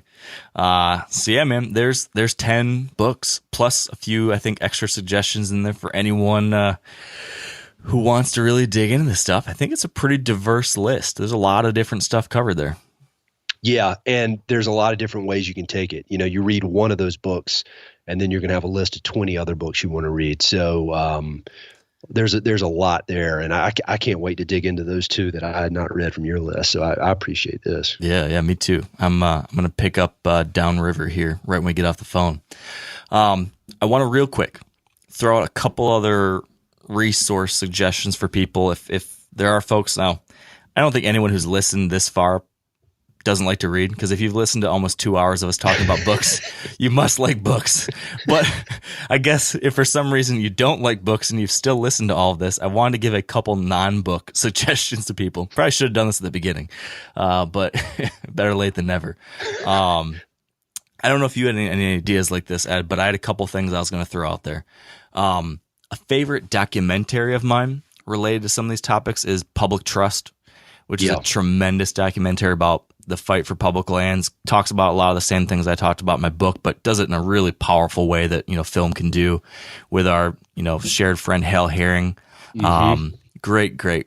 Another thing I would suggest to folks, if they want to learn more about conservation, if they want to learn more about what's going on day to day, there are a number of good newsletters out there that come out weekly or even daily, keeping you up to speed on stuff going on. So a few that I subscribe to, I'll just mention the Theodore Roosevelt Conservation Partnership. It's got a really good weekly newsletter, which keeps you up to speed on, these aren't just articles from them. They post articles from all sorts of different people talking about relevant issues in the hunting and fishing and conservation space.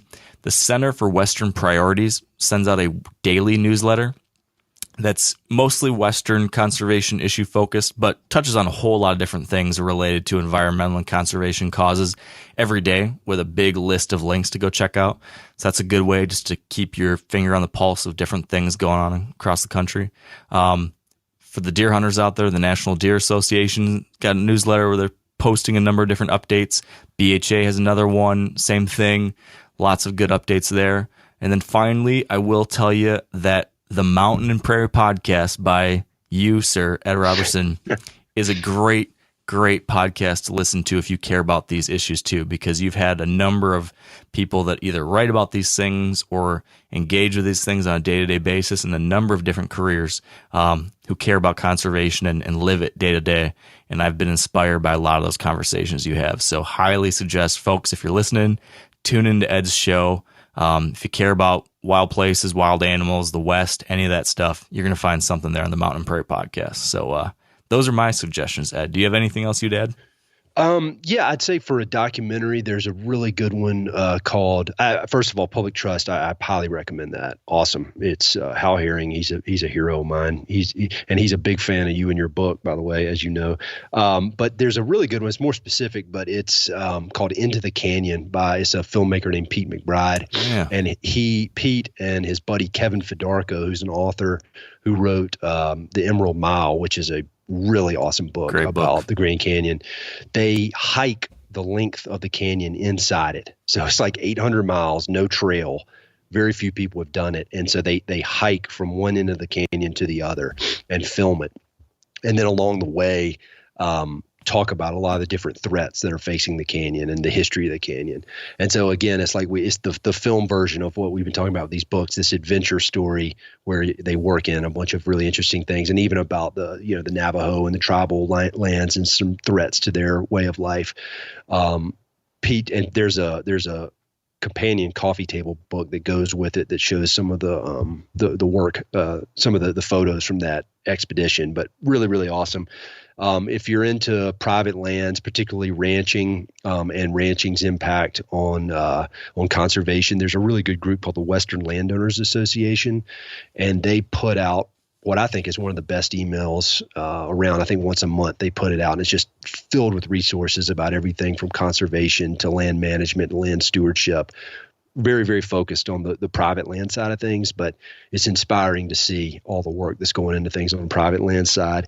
It's embarrassing I was this late doing it, but I went on my first elk hunt in January, and it was a life-changing experience. And so I am now a member of Backcountry Hunters and Anglers and will be forever. And so I'm just getting really dialed into all the resources they have, but I've got a few of their magazines, and I've been getting their emails, and huge fan of everything they're doing, and can't wait to immerse myself in that world even more. But those are kind of my top ones right now. That's great. Are you going to go up to the BHA rendezvous? I would love to. I'm trying to figure out if it works with the schedule. I really, really want to, though. I've wanted to for quite a while. You should think about it. I think you would, especially now that you've dipped your toes into those waters yourself and experienced that big game hunt. I think you would get a kick out of getting to engage more of the folks there at that event. Awesome event, full of people fired up about these things we're talking about. And interestingly, I haven't mentioned this on the podcast yet, but I will be one of the featured speakers at the big storytelling night at the National Convention. So sweet. I'll be there too. We're cooking elk upstairs in the crock pot as we record this. And so I'm smelling the elk. Really, man, I mean, obviously I sound like a dumbass on your podcast talking about this, but like life change. I wouldn't think at age 44, I would have thought you kind of maxed out a lot of your, peak life experiences. But that elk hunt with Adam Gall of Timber to Table Guide Service was unbelievable. I'll give you the full download on that sometime. Unbelievable. Yeah, I definitely want to talk to you more about that. If I didn't have to pee so bad my eyeballs are about to float out of my head. I'm glad it's not just me. Yeah, I would say we should talk about it now, but we're both old men now, so we don't have that long on the phone these days. And this has been a lot of fun. I really do appreciate you sharing this stuff. You're always a great resource when it comes to, both talking about these ideas yourself or, recommending books and people to dive into further. So I knew this would be fun, and it was. I appreciate it. I appreciate it, man. I appreciate you having me on. I appreciate you writing your book. I appreciate all the hard work you put into everything you put out in the world. It's making the world a better place. I really, really do appreciate it. Thank you. Thank you for saying that. Where can folks go if they want to hear your podcast or get signed up for your book recommendations or anything else you're doing? Where can they find all that? Yeah, easiest spot, mountainandprairie.com. Just go to that. I've got every other month I send out book recommendations, 6 emails a year, no ads, no spam, nothing, just 5 or 6 books I've read and read recently and highly recommend. And I've got a weekly email called Good News from the American West, where only good news, no negative stuff. I like it. And then, I'm on all the social media stuff. So I'd love to connect with anybody. Awesome. Well, Ed, let's do it again soon. I really enjoyed this. Thank you. And that is a wrap. Thanks for tuning into this one. Hope you enjoyed it. I appreciate you coming along with this journey over the course of Conservation Month. I don't know about you, but I am feeling re-energized and excited to get out there, to get my hands dirty, whether that be planting a tree or dialing a phone number or reading a book, whatever it is. I know we got a lot of work to do to get ready for whitetail season coming up in not that many more months. It's kind of crazy how quickly it's coming up on us. But at the same time, there's a lot of stuff we can do right now to make sure that our future deer hunting seasons are bright as well. So I hope you'll join me in that too. So until next time, my friends, I appreciate you, and stay wired to hunt.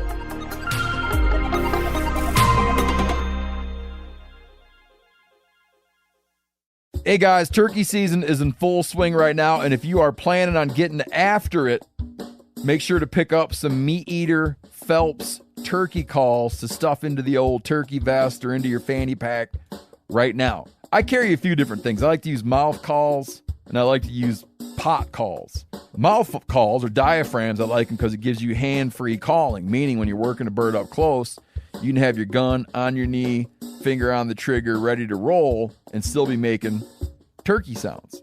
I like pot calls because I just like pot calls. I enjoy calling with a pot call. Whatever direction you go, including a box call, which I don't personally use too much, but they're fun and great, and I started out with them. Yanni, on the other hand, one of my main turkey hunting buddies, he loves box calls. And what's funny is I'll now and then look to him and give him the look that means get out your box call and find us a turkey. So it's not that I don't like them. I just have Yanni use his. Then I don't have to carry it. Go to Phelps Game Calls. Get calls that are made in the USA and get calls that'll get them close. Find yours at phelpsgamecalls.com today.